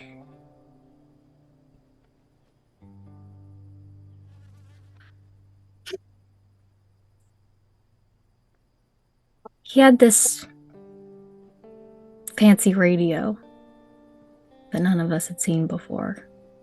It had a crank. It picked up on whatever random radio stations are still running. And I asked him about it. I asked him how he got it, if he built it. And he told me that he used to rat people out back in Erie. Fireflies.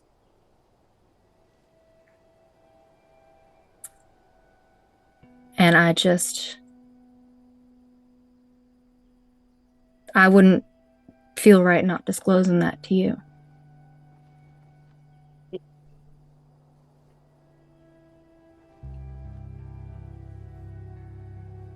I'm gonna go next.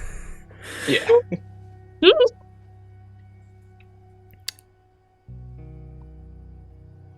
You know, Lucas, I understand that I'm not much use to people outside of the walls. I get that. And I'm not sure how it's been for you inside of your walls, but inside of a QZ, people are nothing more than numbers on sheets here or there, patrol units, and mouths to feed with ever-shrinking numbers of cans of food and hardtack. Do I like all of them? Not necessarily. But there were many nights where my supplies could have been better used in their hands. And they chose not to shoot me in the head while I slept.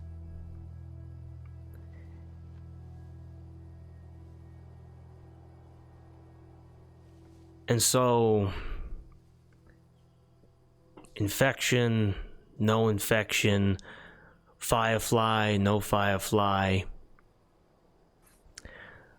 a mom who lost a kid.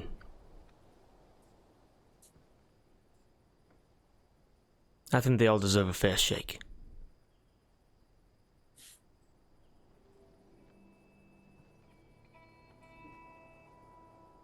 Yeah, the other three, yeah, they're all good. You got, I mean, Fran's, duh. Like, I mean, she's half the reason we got here in the first place. And River, I mean, River knows she knows Cameron, right? So she's good. She's good. And Marty, yeah, Marty's he's good.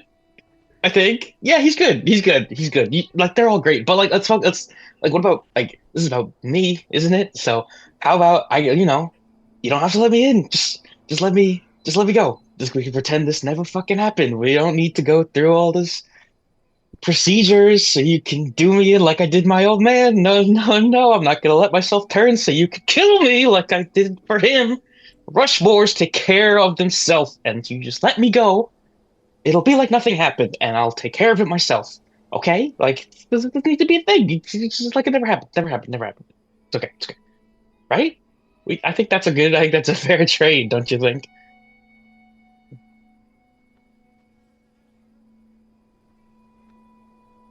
Lucas hears what each of you has to say. Nods it to you individually. Well, you've all given me a lot to think about. If you wouldn't mind just giving me a moment to process this, I promise I will have an answer for you all shortly. And he leads you back into the clearing under Molly and Cameron's watch, and now you know the other two figures up in the trees. As Lucas walks off, he takes no, he walks off a few paces behind Molly and Cameron. As he does so, is there anything said? Is anything done? What's going through everyone's heads at the moment? Mason is shaking and pacing and looking everywhere. Fran's like, one of these has to be a Xanax. He's gotta get something. We're still like outside the walls, Yes, right? Yeah. yes. And we're watched. Yeah. Yeah. And Are we like, surrounded? not in the hostile sense. You can you kind of see like beyond the clearing that like it's not walls per se, more that it is you can make out sort of like a cave opening into a mountain, more like. Okay. So it's not as structured as a QZ could be per se, but yes, there is the undertone of surrounded, but that's not the intention they're trying to come across. We're being with. vetted. Yeah. Yes. Yeah. Hmm. Interviewed.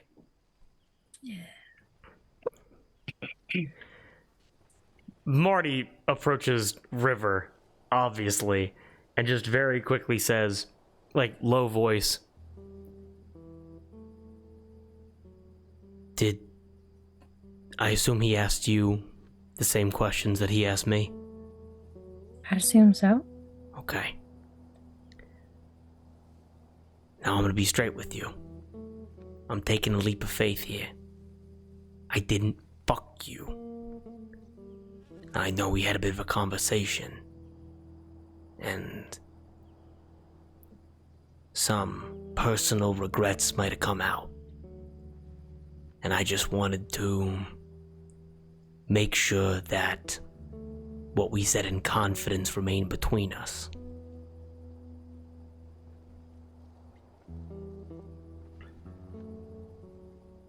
You seem like you're on a new path than you were, Marty.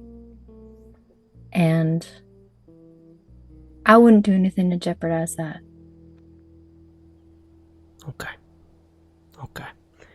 If I play my cards right, I can get into supply rooms, armories, stockpiles of their goods. Now, at least from what I've learned, depends how many people they got in the cave, but a little bit extra off the top. we'll make it in there just for you, okay? Good to know I made the right choice. Thank you.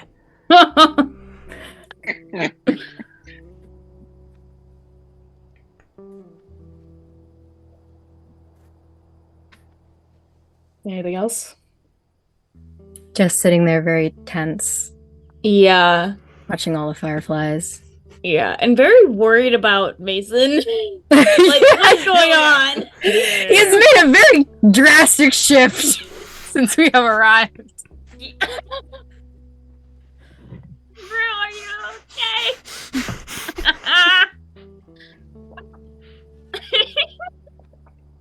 I need a break.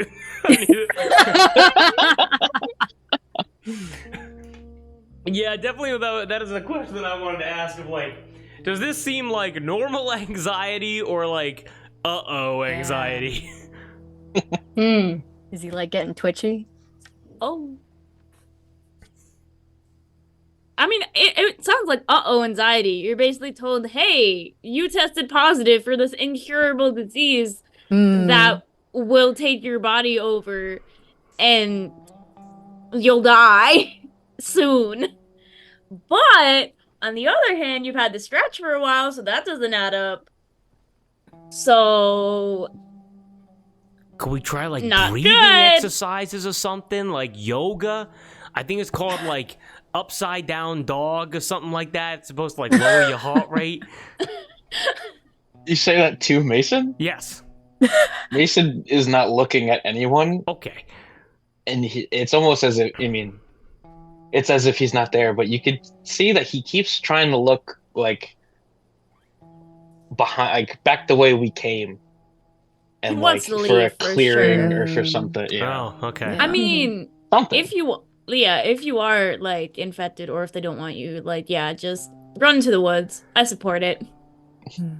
I got your back.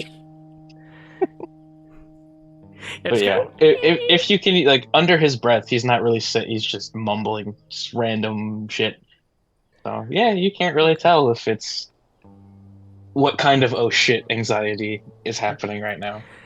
Hey Fran, hey River, can I talk to you real quick? What's up, buddy? No, hey, look, I love Mason.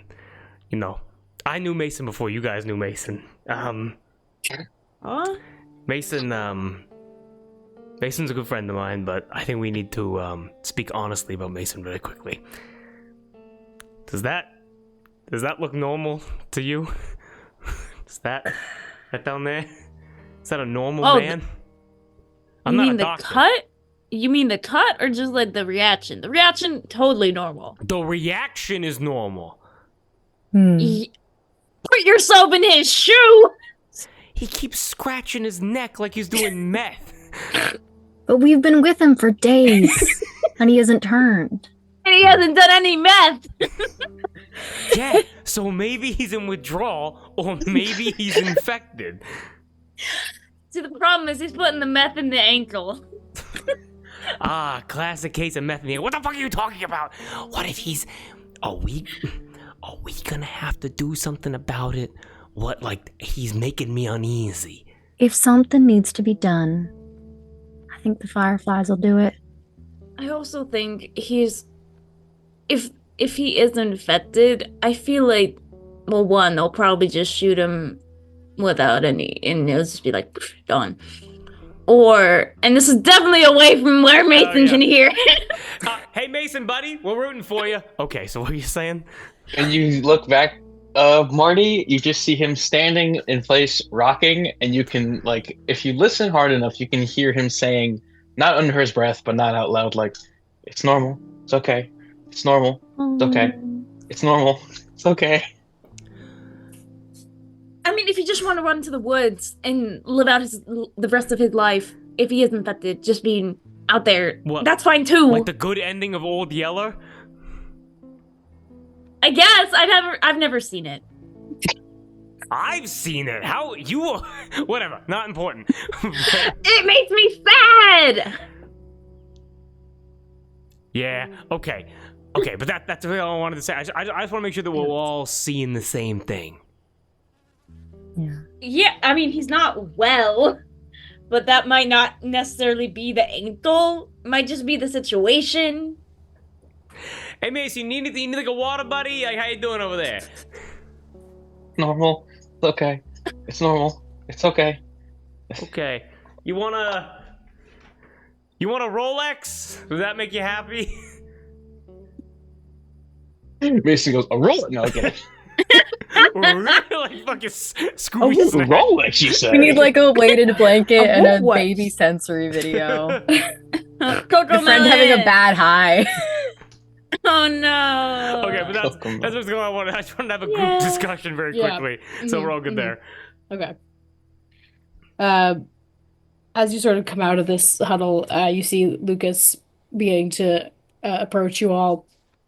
Still, gas mask remaining at his hip, but still keeping a distance between you all. Looks out at y'all, and then his gaze lands on you, Mason. He says, Mason, right? He stops shaking and look terrified. I can't imagine what you're possibly going through.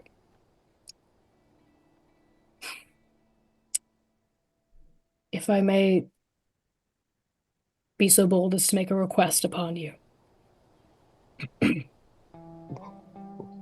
What? I can't speak for the fact if our scanners are faulty or in regards to your condition. Fran, you mentioned, and you were correct, that we don't, in terms of medical personnel, we are indeed lacking in that, but we are in contact with other bases in their attempts of finding a cure. Would you at all be open to letting us run a few tests, see what's going on, potentially see if we can help you out?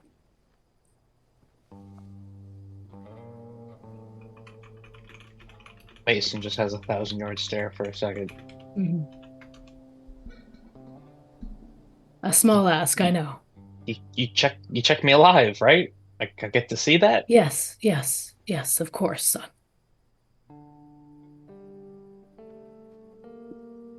Run me through my options real quick.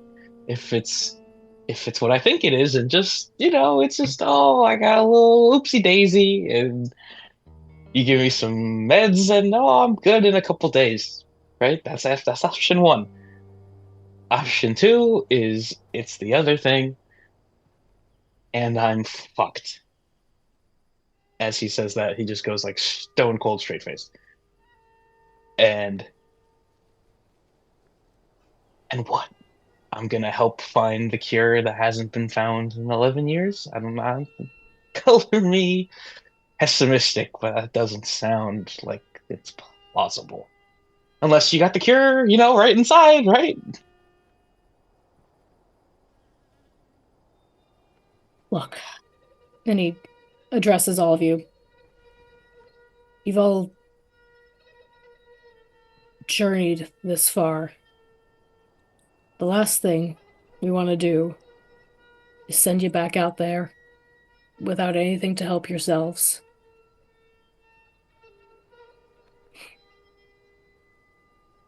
We want to help.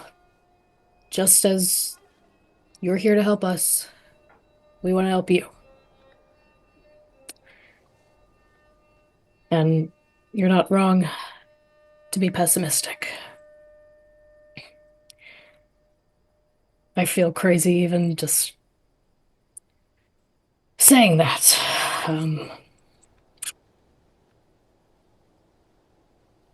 But I have made my choice. Fran, we could very much use your skills among our troops. If you'll have us, we'd love to have you. Thank you. I'd be happy to help.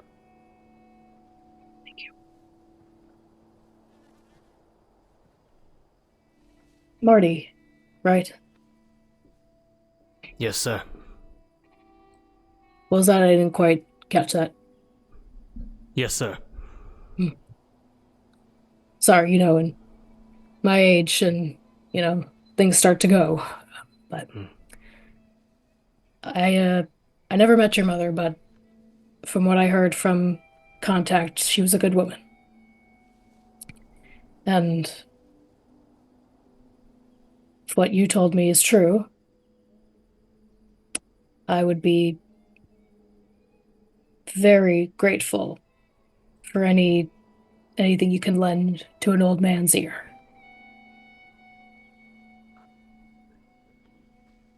I appreciate the opportunity, and I'm willing to help wherever I can.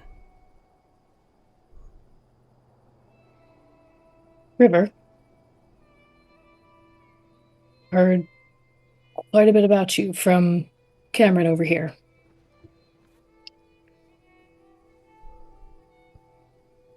We sent Caroline out to get numbers, and since it's numbers we need, again, if you'll have us, you'll start training with Molly to start perimeter checks as soon as possible. Man, I'm going deaf. I'm going deaf here. It's like you're muted or something. Of course, thank you. Sorry, I was mumbling. If you're gonna spend enough time with me, you're gonna have to speak up a bit. Yes, of course, yes, sir. Mason.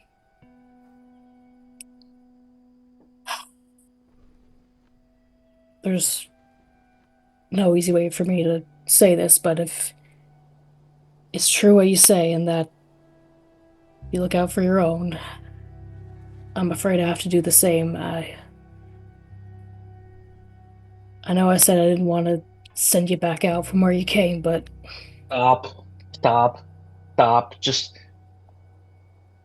if you're gonna do that, just let me do it myself, please.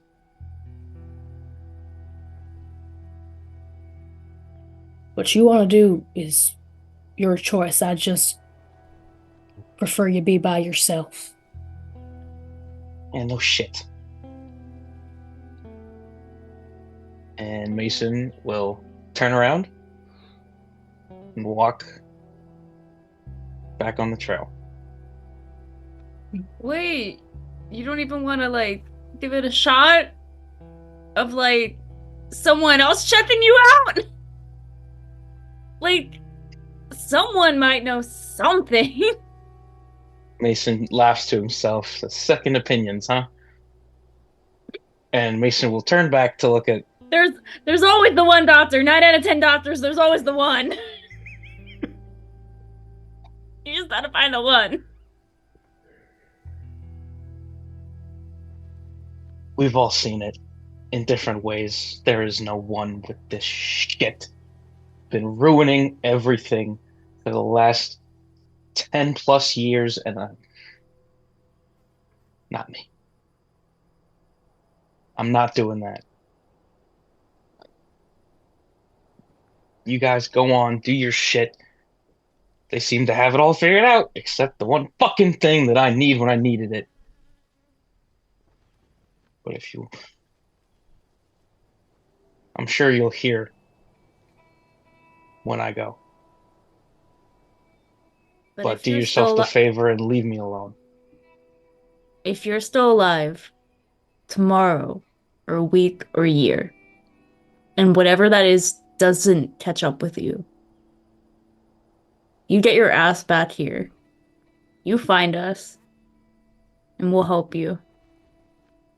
If you want to live out there forever, that's fine. But you're still alive. It might get you today, it might get you tomorrow, but it might not. Is the person that used the scanner on me, Kate, out there still? She is still outside. She's a bit behind where Lucas is standing. She's with Cameron. I'll just kind of yell out, from what you know, if this is it, how long do I have? And I'll also look at Fran at the same time, because obviously she knows a little bit too. If this was it, you would have been gone long ago. If what you say is true, that you got that more than a month ago. So I don't have all the answers, but I have that answer. Ollie kind of nods in agreement to what Fran says. And Mason, Just... Go ahead, if River. you go wait it out and come back, then they'll know. They'll know that it's been weeks since since whenever you got that scratch. And they'll see what you'll see, that you're not turning. Mason just starts shaking his head and laughing, like, wait it out? I'm done waiting. And he will turn around and walk away. Mason, as you set off back the way you came, obviously it's no easy question, but how is Mason handling this outcome? And for better or for worse, how does Mason's story end? You know, the progressive breaking of his mind as details come out, and just trying to cope and wrap his mind around the fact that he failed almost. You know, he described himself as a survivor, and he was proving himself out to be better than his dad, who he had to, as he said, had to kill after he turned into a clicker. And he'd been holding on to hope, for as long as anyone can remember. And the fact that he, it was gone for him, that was the finals break. He will walk about, an hour kind of away on the path, and then diverge into the wilderness, kind of find a nice little outcrop, maybe like an overview, to be in nature, where kind of his life started. He figures it'll be a good place to end it. He will take off his backpack, leave his rifle, his pistol, ammo, all the stuff in his bag that, isn't fucked with, and leave it there. And he'll take out a journal that is, pages and pages and pages of, the last 11 years. And he's on the last page of that book, and he'd been saving it for, spacing it out for when he was going to be at the Firefly base. And in the most shaky handwriting, he writes, "Whoever finds this bag, do what I couldn't. I'm sorry." And he'll put it in the bag, and everything he leaves kind of pressed up against a tree. Not hard to find off the trail. But the three things I should say, that aren't in that bag are his switchblade, the pipe bomb that he crafted, and a Molotov cocktail that he made. And he will walk another 15 minutes straight into the wilderness. And when he steadies himself, the other thing that he forgot about, he's been holding on to for so long, in his jacket pocket is a flask with some initials inscribed in it. And it's his dad's. And he takes one final swig of the water that's in it, that is beyond rancid, probably has Giardia in it. And goes, No! just kind of sighs and goes, "It's a bitch, huh, Dad? I hope Mom's okay." Drops it. He sets the pipe bomb down in front of him, not activating it yet. I don't really know how pipe bombs work, but Mason does, so he knows how those go. And as if he'd been thinking about this all his life, in a series of motions, he stabs himself kind of at an angle in the neck with a switchblade, not killing him instantly, lights the Molotov cocktail and chucks it up in the air, and then sets off the pipe bomb, nail bomb, whatever it is, with the hopes that whatever's left of his body gets burned away when the Molotov cocktail lands.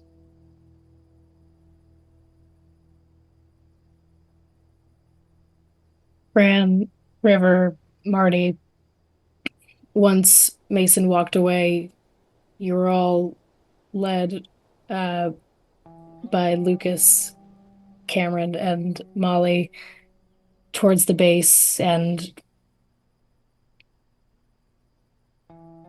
it takes you long enough. After an hour, to which you're in the caves, and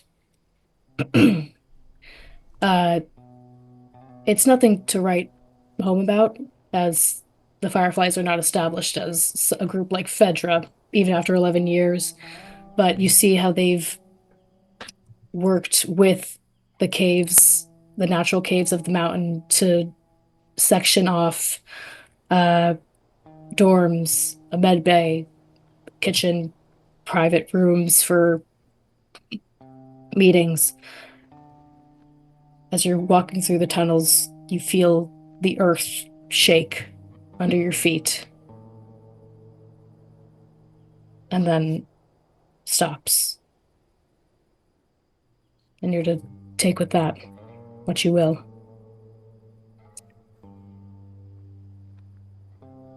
Fran, how are you handling this outcome? And how does her story end? I think seeing Marty walk away. Marshall? No, Mason. Sorry. I think it saddened her, but I think she also understood fully his decision. And I think it made her sad to see the one person who she probably related to the most, because her and Mason kind of had that similarity in living out in the wilderness more. And it makes her sad that he wasn't able to find what he was looking for here, and that he died alone and chose to die alone.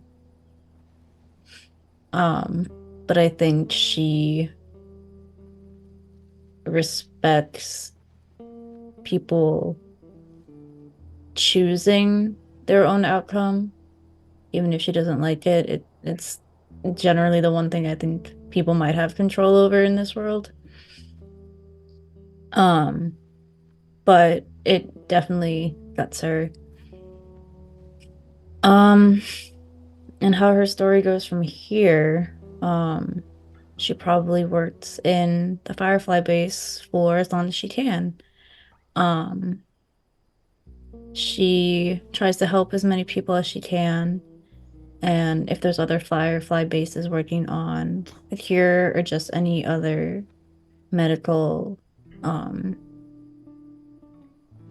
advancements or getting medicine, improving it generally, she tries to be involved in that and to just kind of give a little bit of care to people in the harsh world. And I think she probably tries to plant like a tree or something, or like make a little park or a little place for people to sit in memory for her daughter.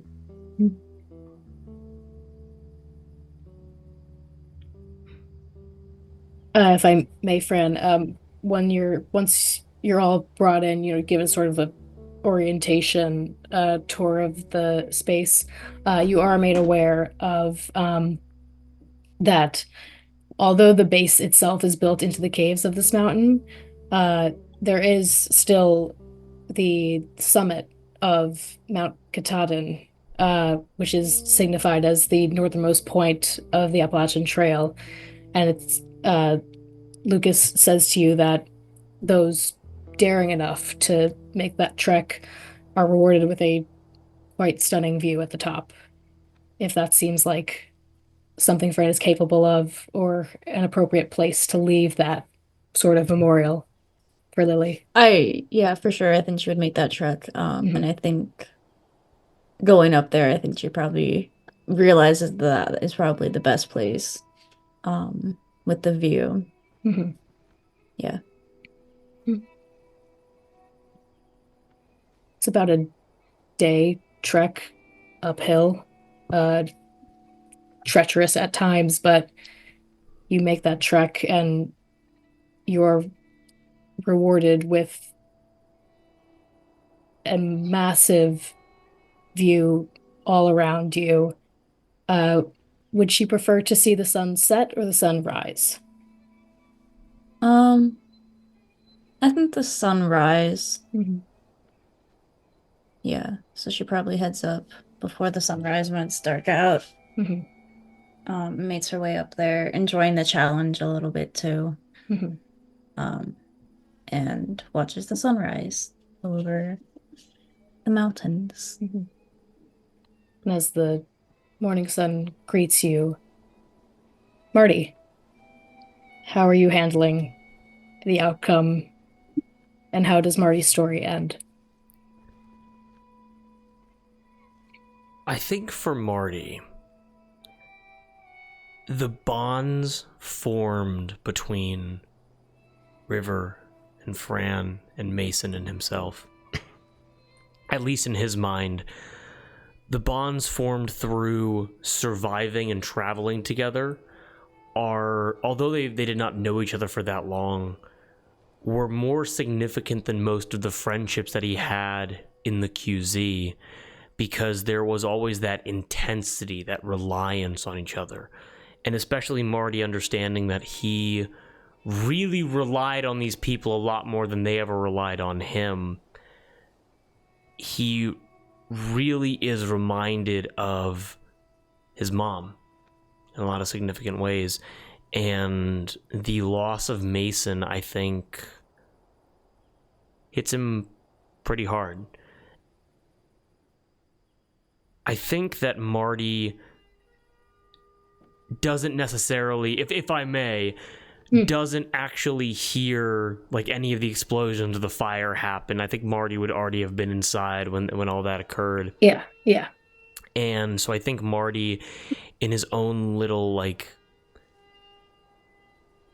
memory, remembrance kind of way, maybe a day or two passes by, and he would strip off his double XL Fedra bulletproof vest with the duct tape over the Fedra logo, like Mason's last act, helping him and protecting him. I think he would walk well within the view of any scouts into no dangerous territory, and would just place it in a very obvious path, with a note that says, "It always looked like it fit you better," in the hopes that he might come back and take it one day. And as for where Marty's story ends off, with Fran and River helping him to get within the Firefly base, I don't think it's unrealistic that with the the supply of the Fedra convoys that didn't make it, not all of them were legitimate. Some were picked over, but some of them being kind of out of the way, more dangerous territory, not just chock full of military supplies or medicine. It never made it a prosperous circumstance. This is not going to flourish in some kind of larger city or anything, but it definitely was significant enough that he did get that job looking over like the general supply room essentially. And whether or not they are very friendly, I think that Fran and River receive like every 2.5, 3 weeks, they receive like a can of peaches or like a clip of bullets or like something like that. And it's just like a little, you don't know, but you know where it's coming from. You know what I mean? Like, it's like certain things just get lost in the transition. And it's like it's Marty's indirect way of saying thank you for all of that. And the final way in which we see Marty is, as you know, tech coming in, nothing sophisticated, but when like a radio, like little like two-way radio station kind of like set up somewhere like maybe towards the peak, like where Fran looks out over the horizon, just like a small little like a shack with like a radio like receiving and like putting out transmissions. Marty's kind of fiddling through one day, having a day off.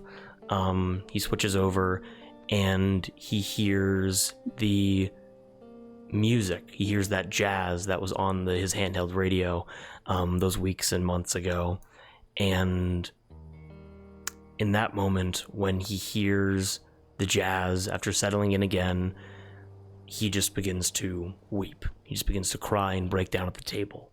And the last words of Marty in this game is through the aching sobs and the tears running down his face. He just says, "I'm sorry, Mom."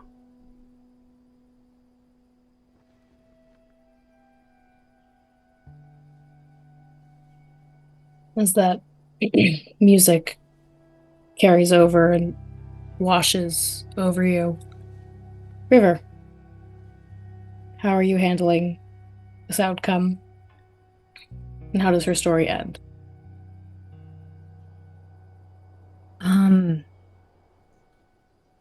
After this journey and growing closer to these people in a way that she didn't expect to, Mason's death solidifies a lot of things that she already believed about the Fireflies and about what it is their existence actually accomplishes and how many people it hurts. And she focuses in on the shock of that and the anger of that to do what she needs to do what she planned. And so going into the base, trying to find wherever it is that we're meant to set up, she goes to Cameron and says, can I speak to you privately? Yeah. Yeah. Here, I'll, yes, he leads you, though he hasn't been here, hello, Cecilia, though he hasn't been here long, you see there's sort of an understanding he has of the tunnel systems, and he leads you to sort of a sectioned off tunnel with a curtain acting as a door, and he leads you into what you see is his quarters in this base. He pulls the curtain shut, and there's not much, just a bedroll on the floor, his backpack, any supplies, but you do notice some new additions, which are the jacket, the pendant, the armband, and the journal, which right now because you're approaching him the same day that you've arrived. Yes. He hasn't really had time to set it up properly, but the jacket is folded. On top is the notebook. On top is the armband, and on top is the pendant. next to his bedroll. Hmm. And he's, can I get you anything? You can sit wherever. Can you sit with me for a second? Yeah, of course. He sits on the bedroll, pats the spot next to him. I sit down next to him. And I take out the journal that I had, and I take something else out of my pocket and hold on top of it. There's something I need to tell you. Sure, go ahead. Caroline wasn't infected, but River was.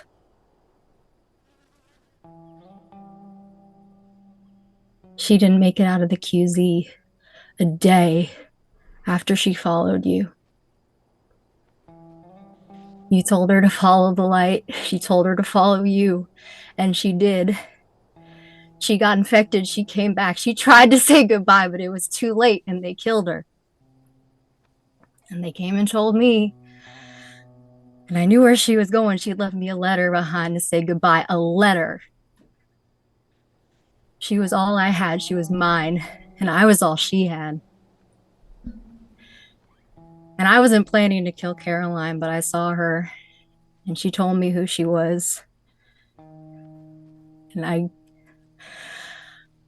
I had to take from you what you took from me. And I needed to make sure that you knew.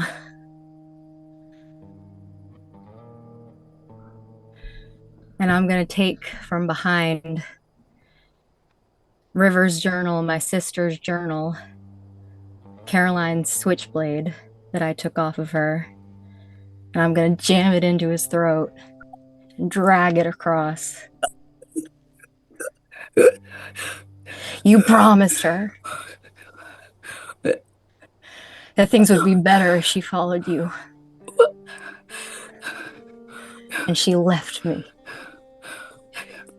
And I pull it out.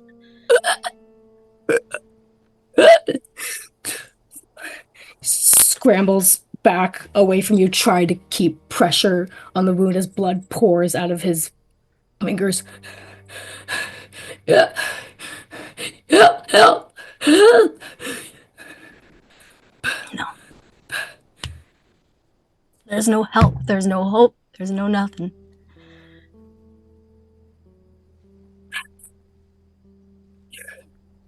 You're back. Yeah.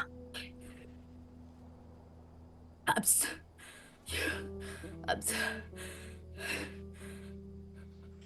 sorry.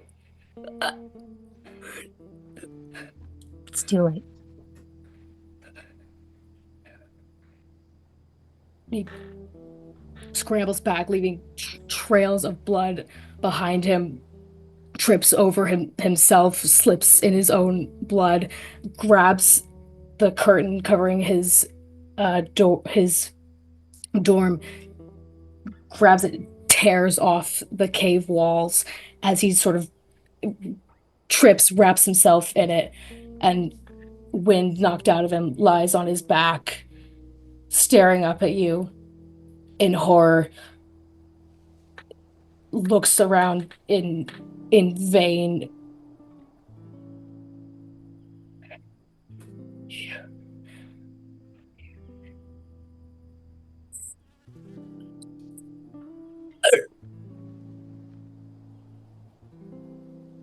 And he goes limp in front of you, choking on his own blood.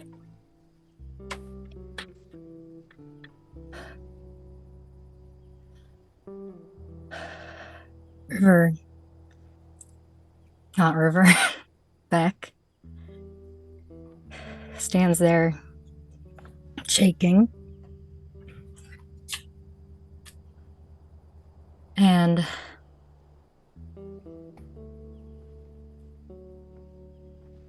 takes River's diary again, now kind of bloody, and opens it up again to see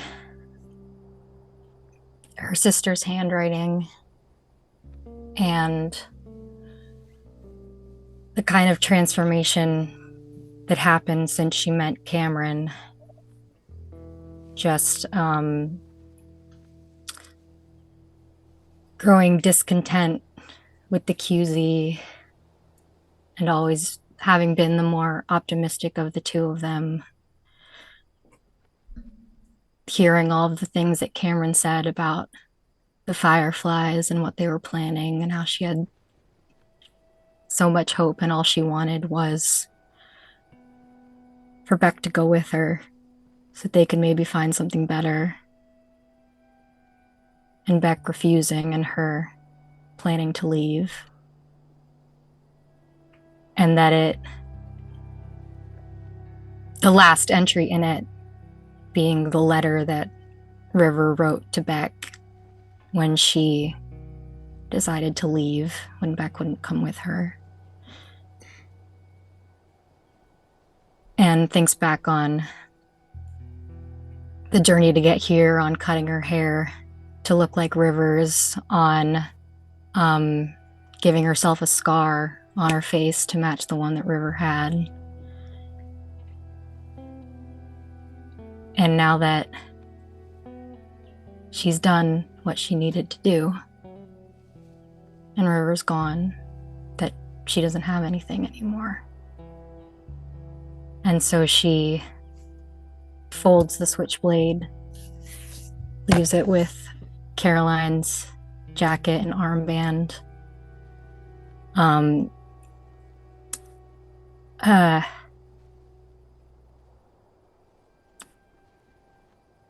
Opens up the journal one last time and writes in to Fran, Marty, Mason. I'm sorry I'm not who you thought I was. I hope you find what it is you need. From Beck. Closes it. And takes her pistol and ends it there so that she can see River again.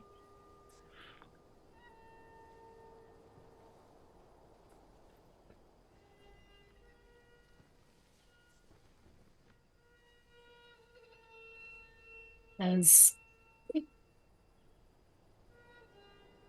pan out to this scene of this bloodied cave, Cameron lying tangled in a curtain,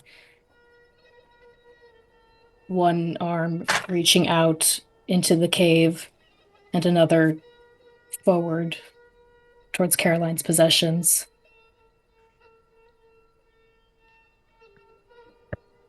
Beck, your body lying there.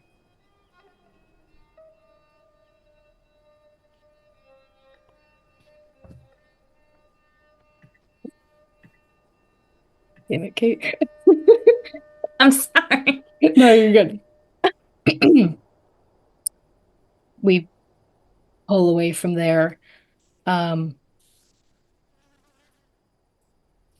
Over time, it once the gunshot went off, it wasn't long before someone came running, found this scene, reported it.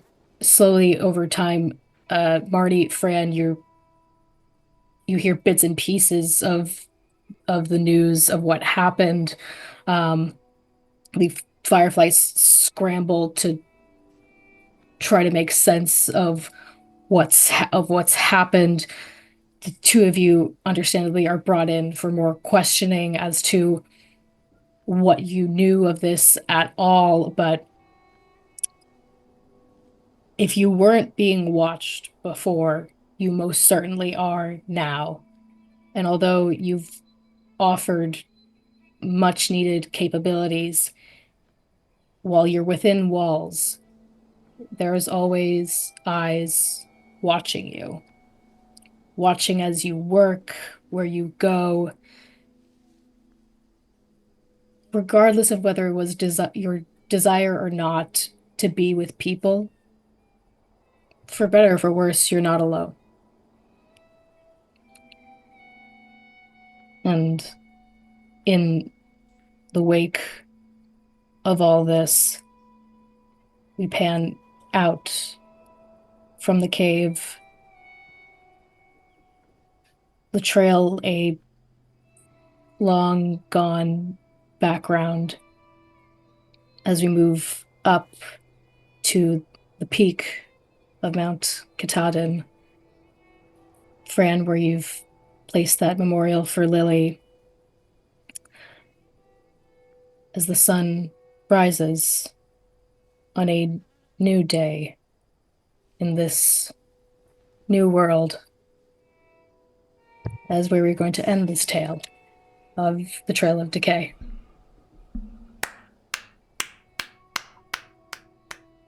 Oh my god. My friends, are we all having a good time? Yes. Absolutely. In a sad boy way, hell yeah. Let's fucking go. It ended like when Mason did his thing. I was like, it's a bittersweet, It's like, oh, the low point. yeah, like some of us made Yeah. it, one of us didn't. That's okay. And then River is like, I never liked that boy. I never liked that boy. You did it. I didn't You like did him. it. And you were right. Oh my Right. God. I was like, that doesn't seem right. But then, like, shoot yourself after is crazy. Crazy. They were Impersonating, gonna kill me anyway. They were Exactly. gonna kill me anyway. Exactly. impersonating your own sister to kill her boyfriend. It's It was Yeah. his fault. What? It was all his fault. It was his fault. At least from Beck's point of view. He was a bad Mason- boyfriend if he didn't recognize. Literally. Well, They he last Oh, saw man. River like almost a month ago, Hmm. really. And they're yeah, twins. And they're twins. yeah. Thank you guys for bearing with me. Always, always. amazing. Why do you think I That was saved you great, for Jordan. last? Why do you think I Yeah. saved you for last? That was awesome. Apologies for Yeah. my ending having a future for No. you. I didn't want one can of Man, peaches to when you undo. were I give them gifts. I was like, oh. Well, You mean yeah. you give Fran It's just gifts? me and Marty, I guess. Oh, Oh Shit. yeah. Well, and just one more thing, like if it didn't come across, Marty definitely sees Fran as like a surrogate mom and is like Oh, extra yeah. nice to her. Yeah. Oh, yeah. That's my son. Yeah. Oh. That's my boy. He's a When little May- rat. Boy. When Mason died, he was like, "Oh my God, wait, River, they killed you already?" And she goes, "Who are you?" Oh, my god. Wow. Oh man. That's crazy. All right, I want to talk about this more, but I do need to go to bed. Yes, So So we will absolutely. talk about this in the morning. Yes. Yeah, we'll wrap this up. Thank you all for coming to the table. Thank you all, my lovely friends and loved ones, for doing this with me, for being a part of this story. I couldn't have thought of a better way to do this. I'm so glad this worked out. Thank you for trusting me with this.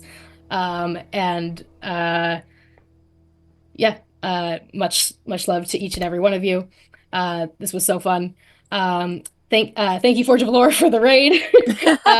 I missed it and we were in the thick of it. I was like, I can't address You it can't. at this You moment. just can't. I cannot, but thank you very much. Thank you, Emmy, for creating these beautiful frames that you see before you. Thank you. Thank you, Dice Times, for creating this wonderful system. Go check them out on all their socials, YouTube, Instagram, TikTok, Etsy, where you can purchase this lovely rulebook and make a story of your own. But until next time, thank you all for coming to the table. Have a great rest of your night, day, morning, whatever time it is that you're watching this. And we will see you very soon. Have a good night, everyone. Bye. Bye.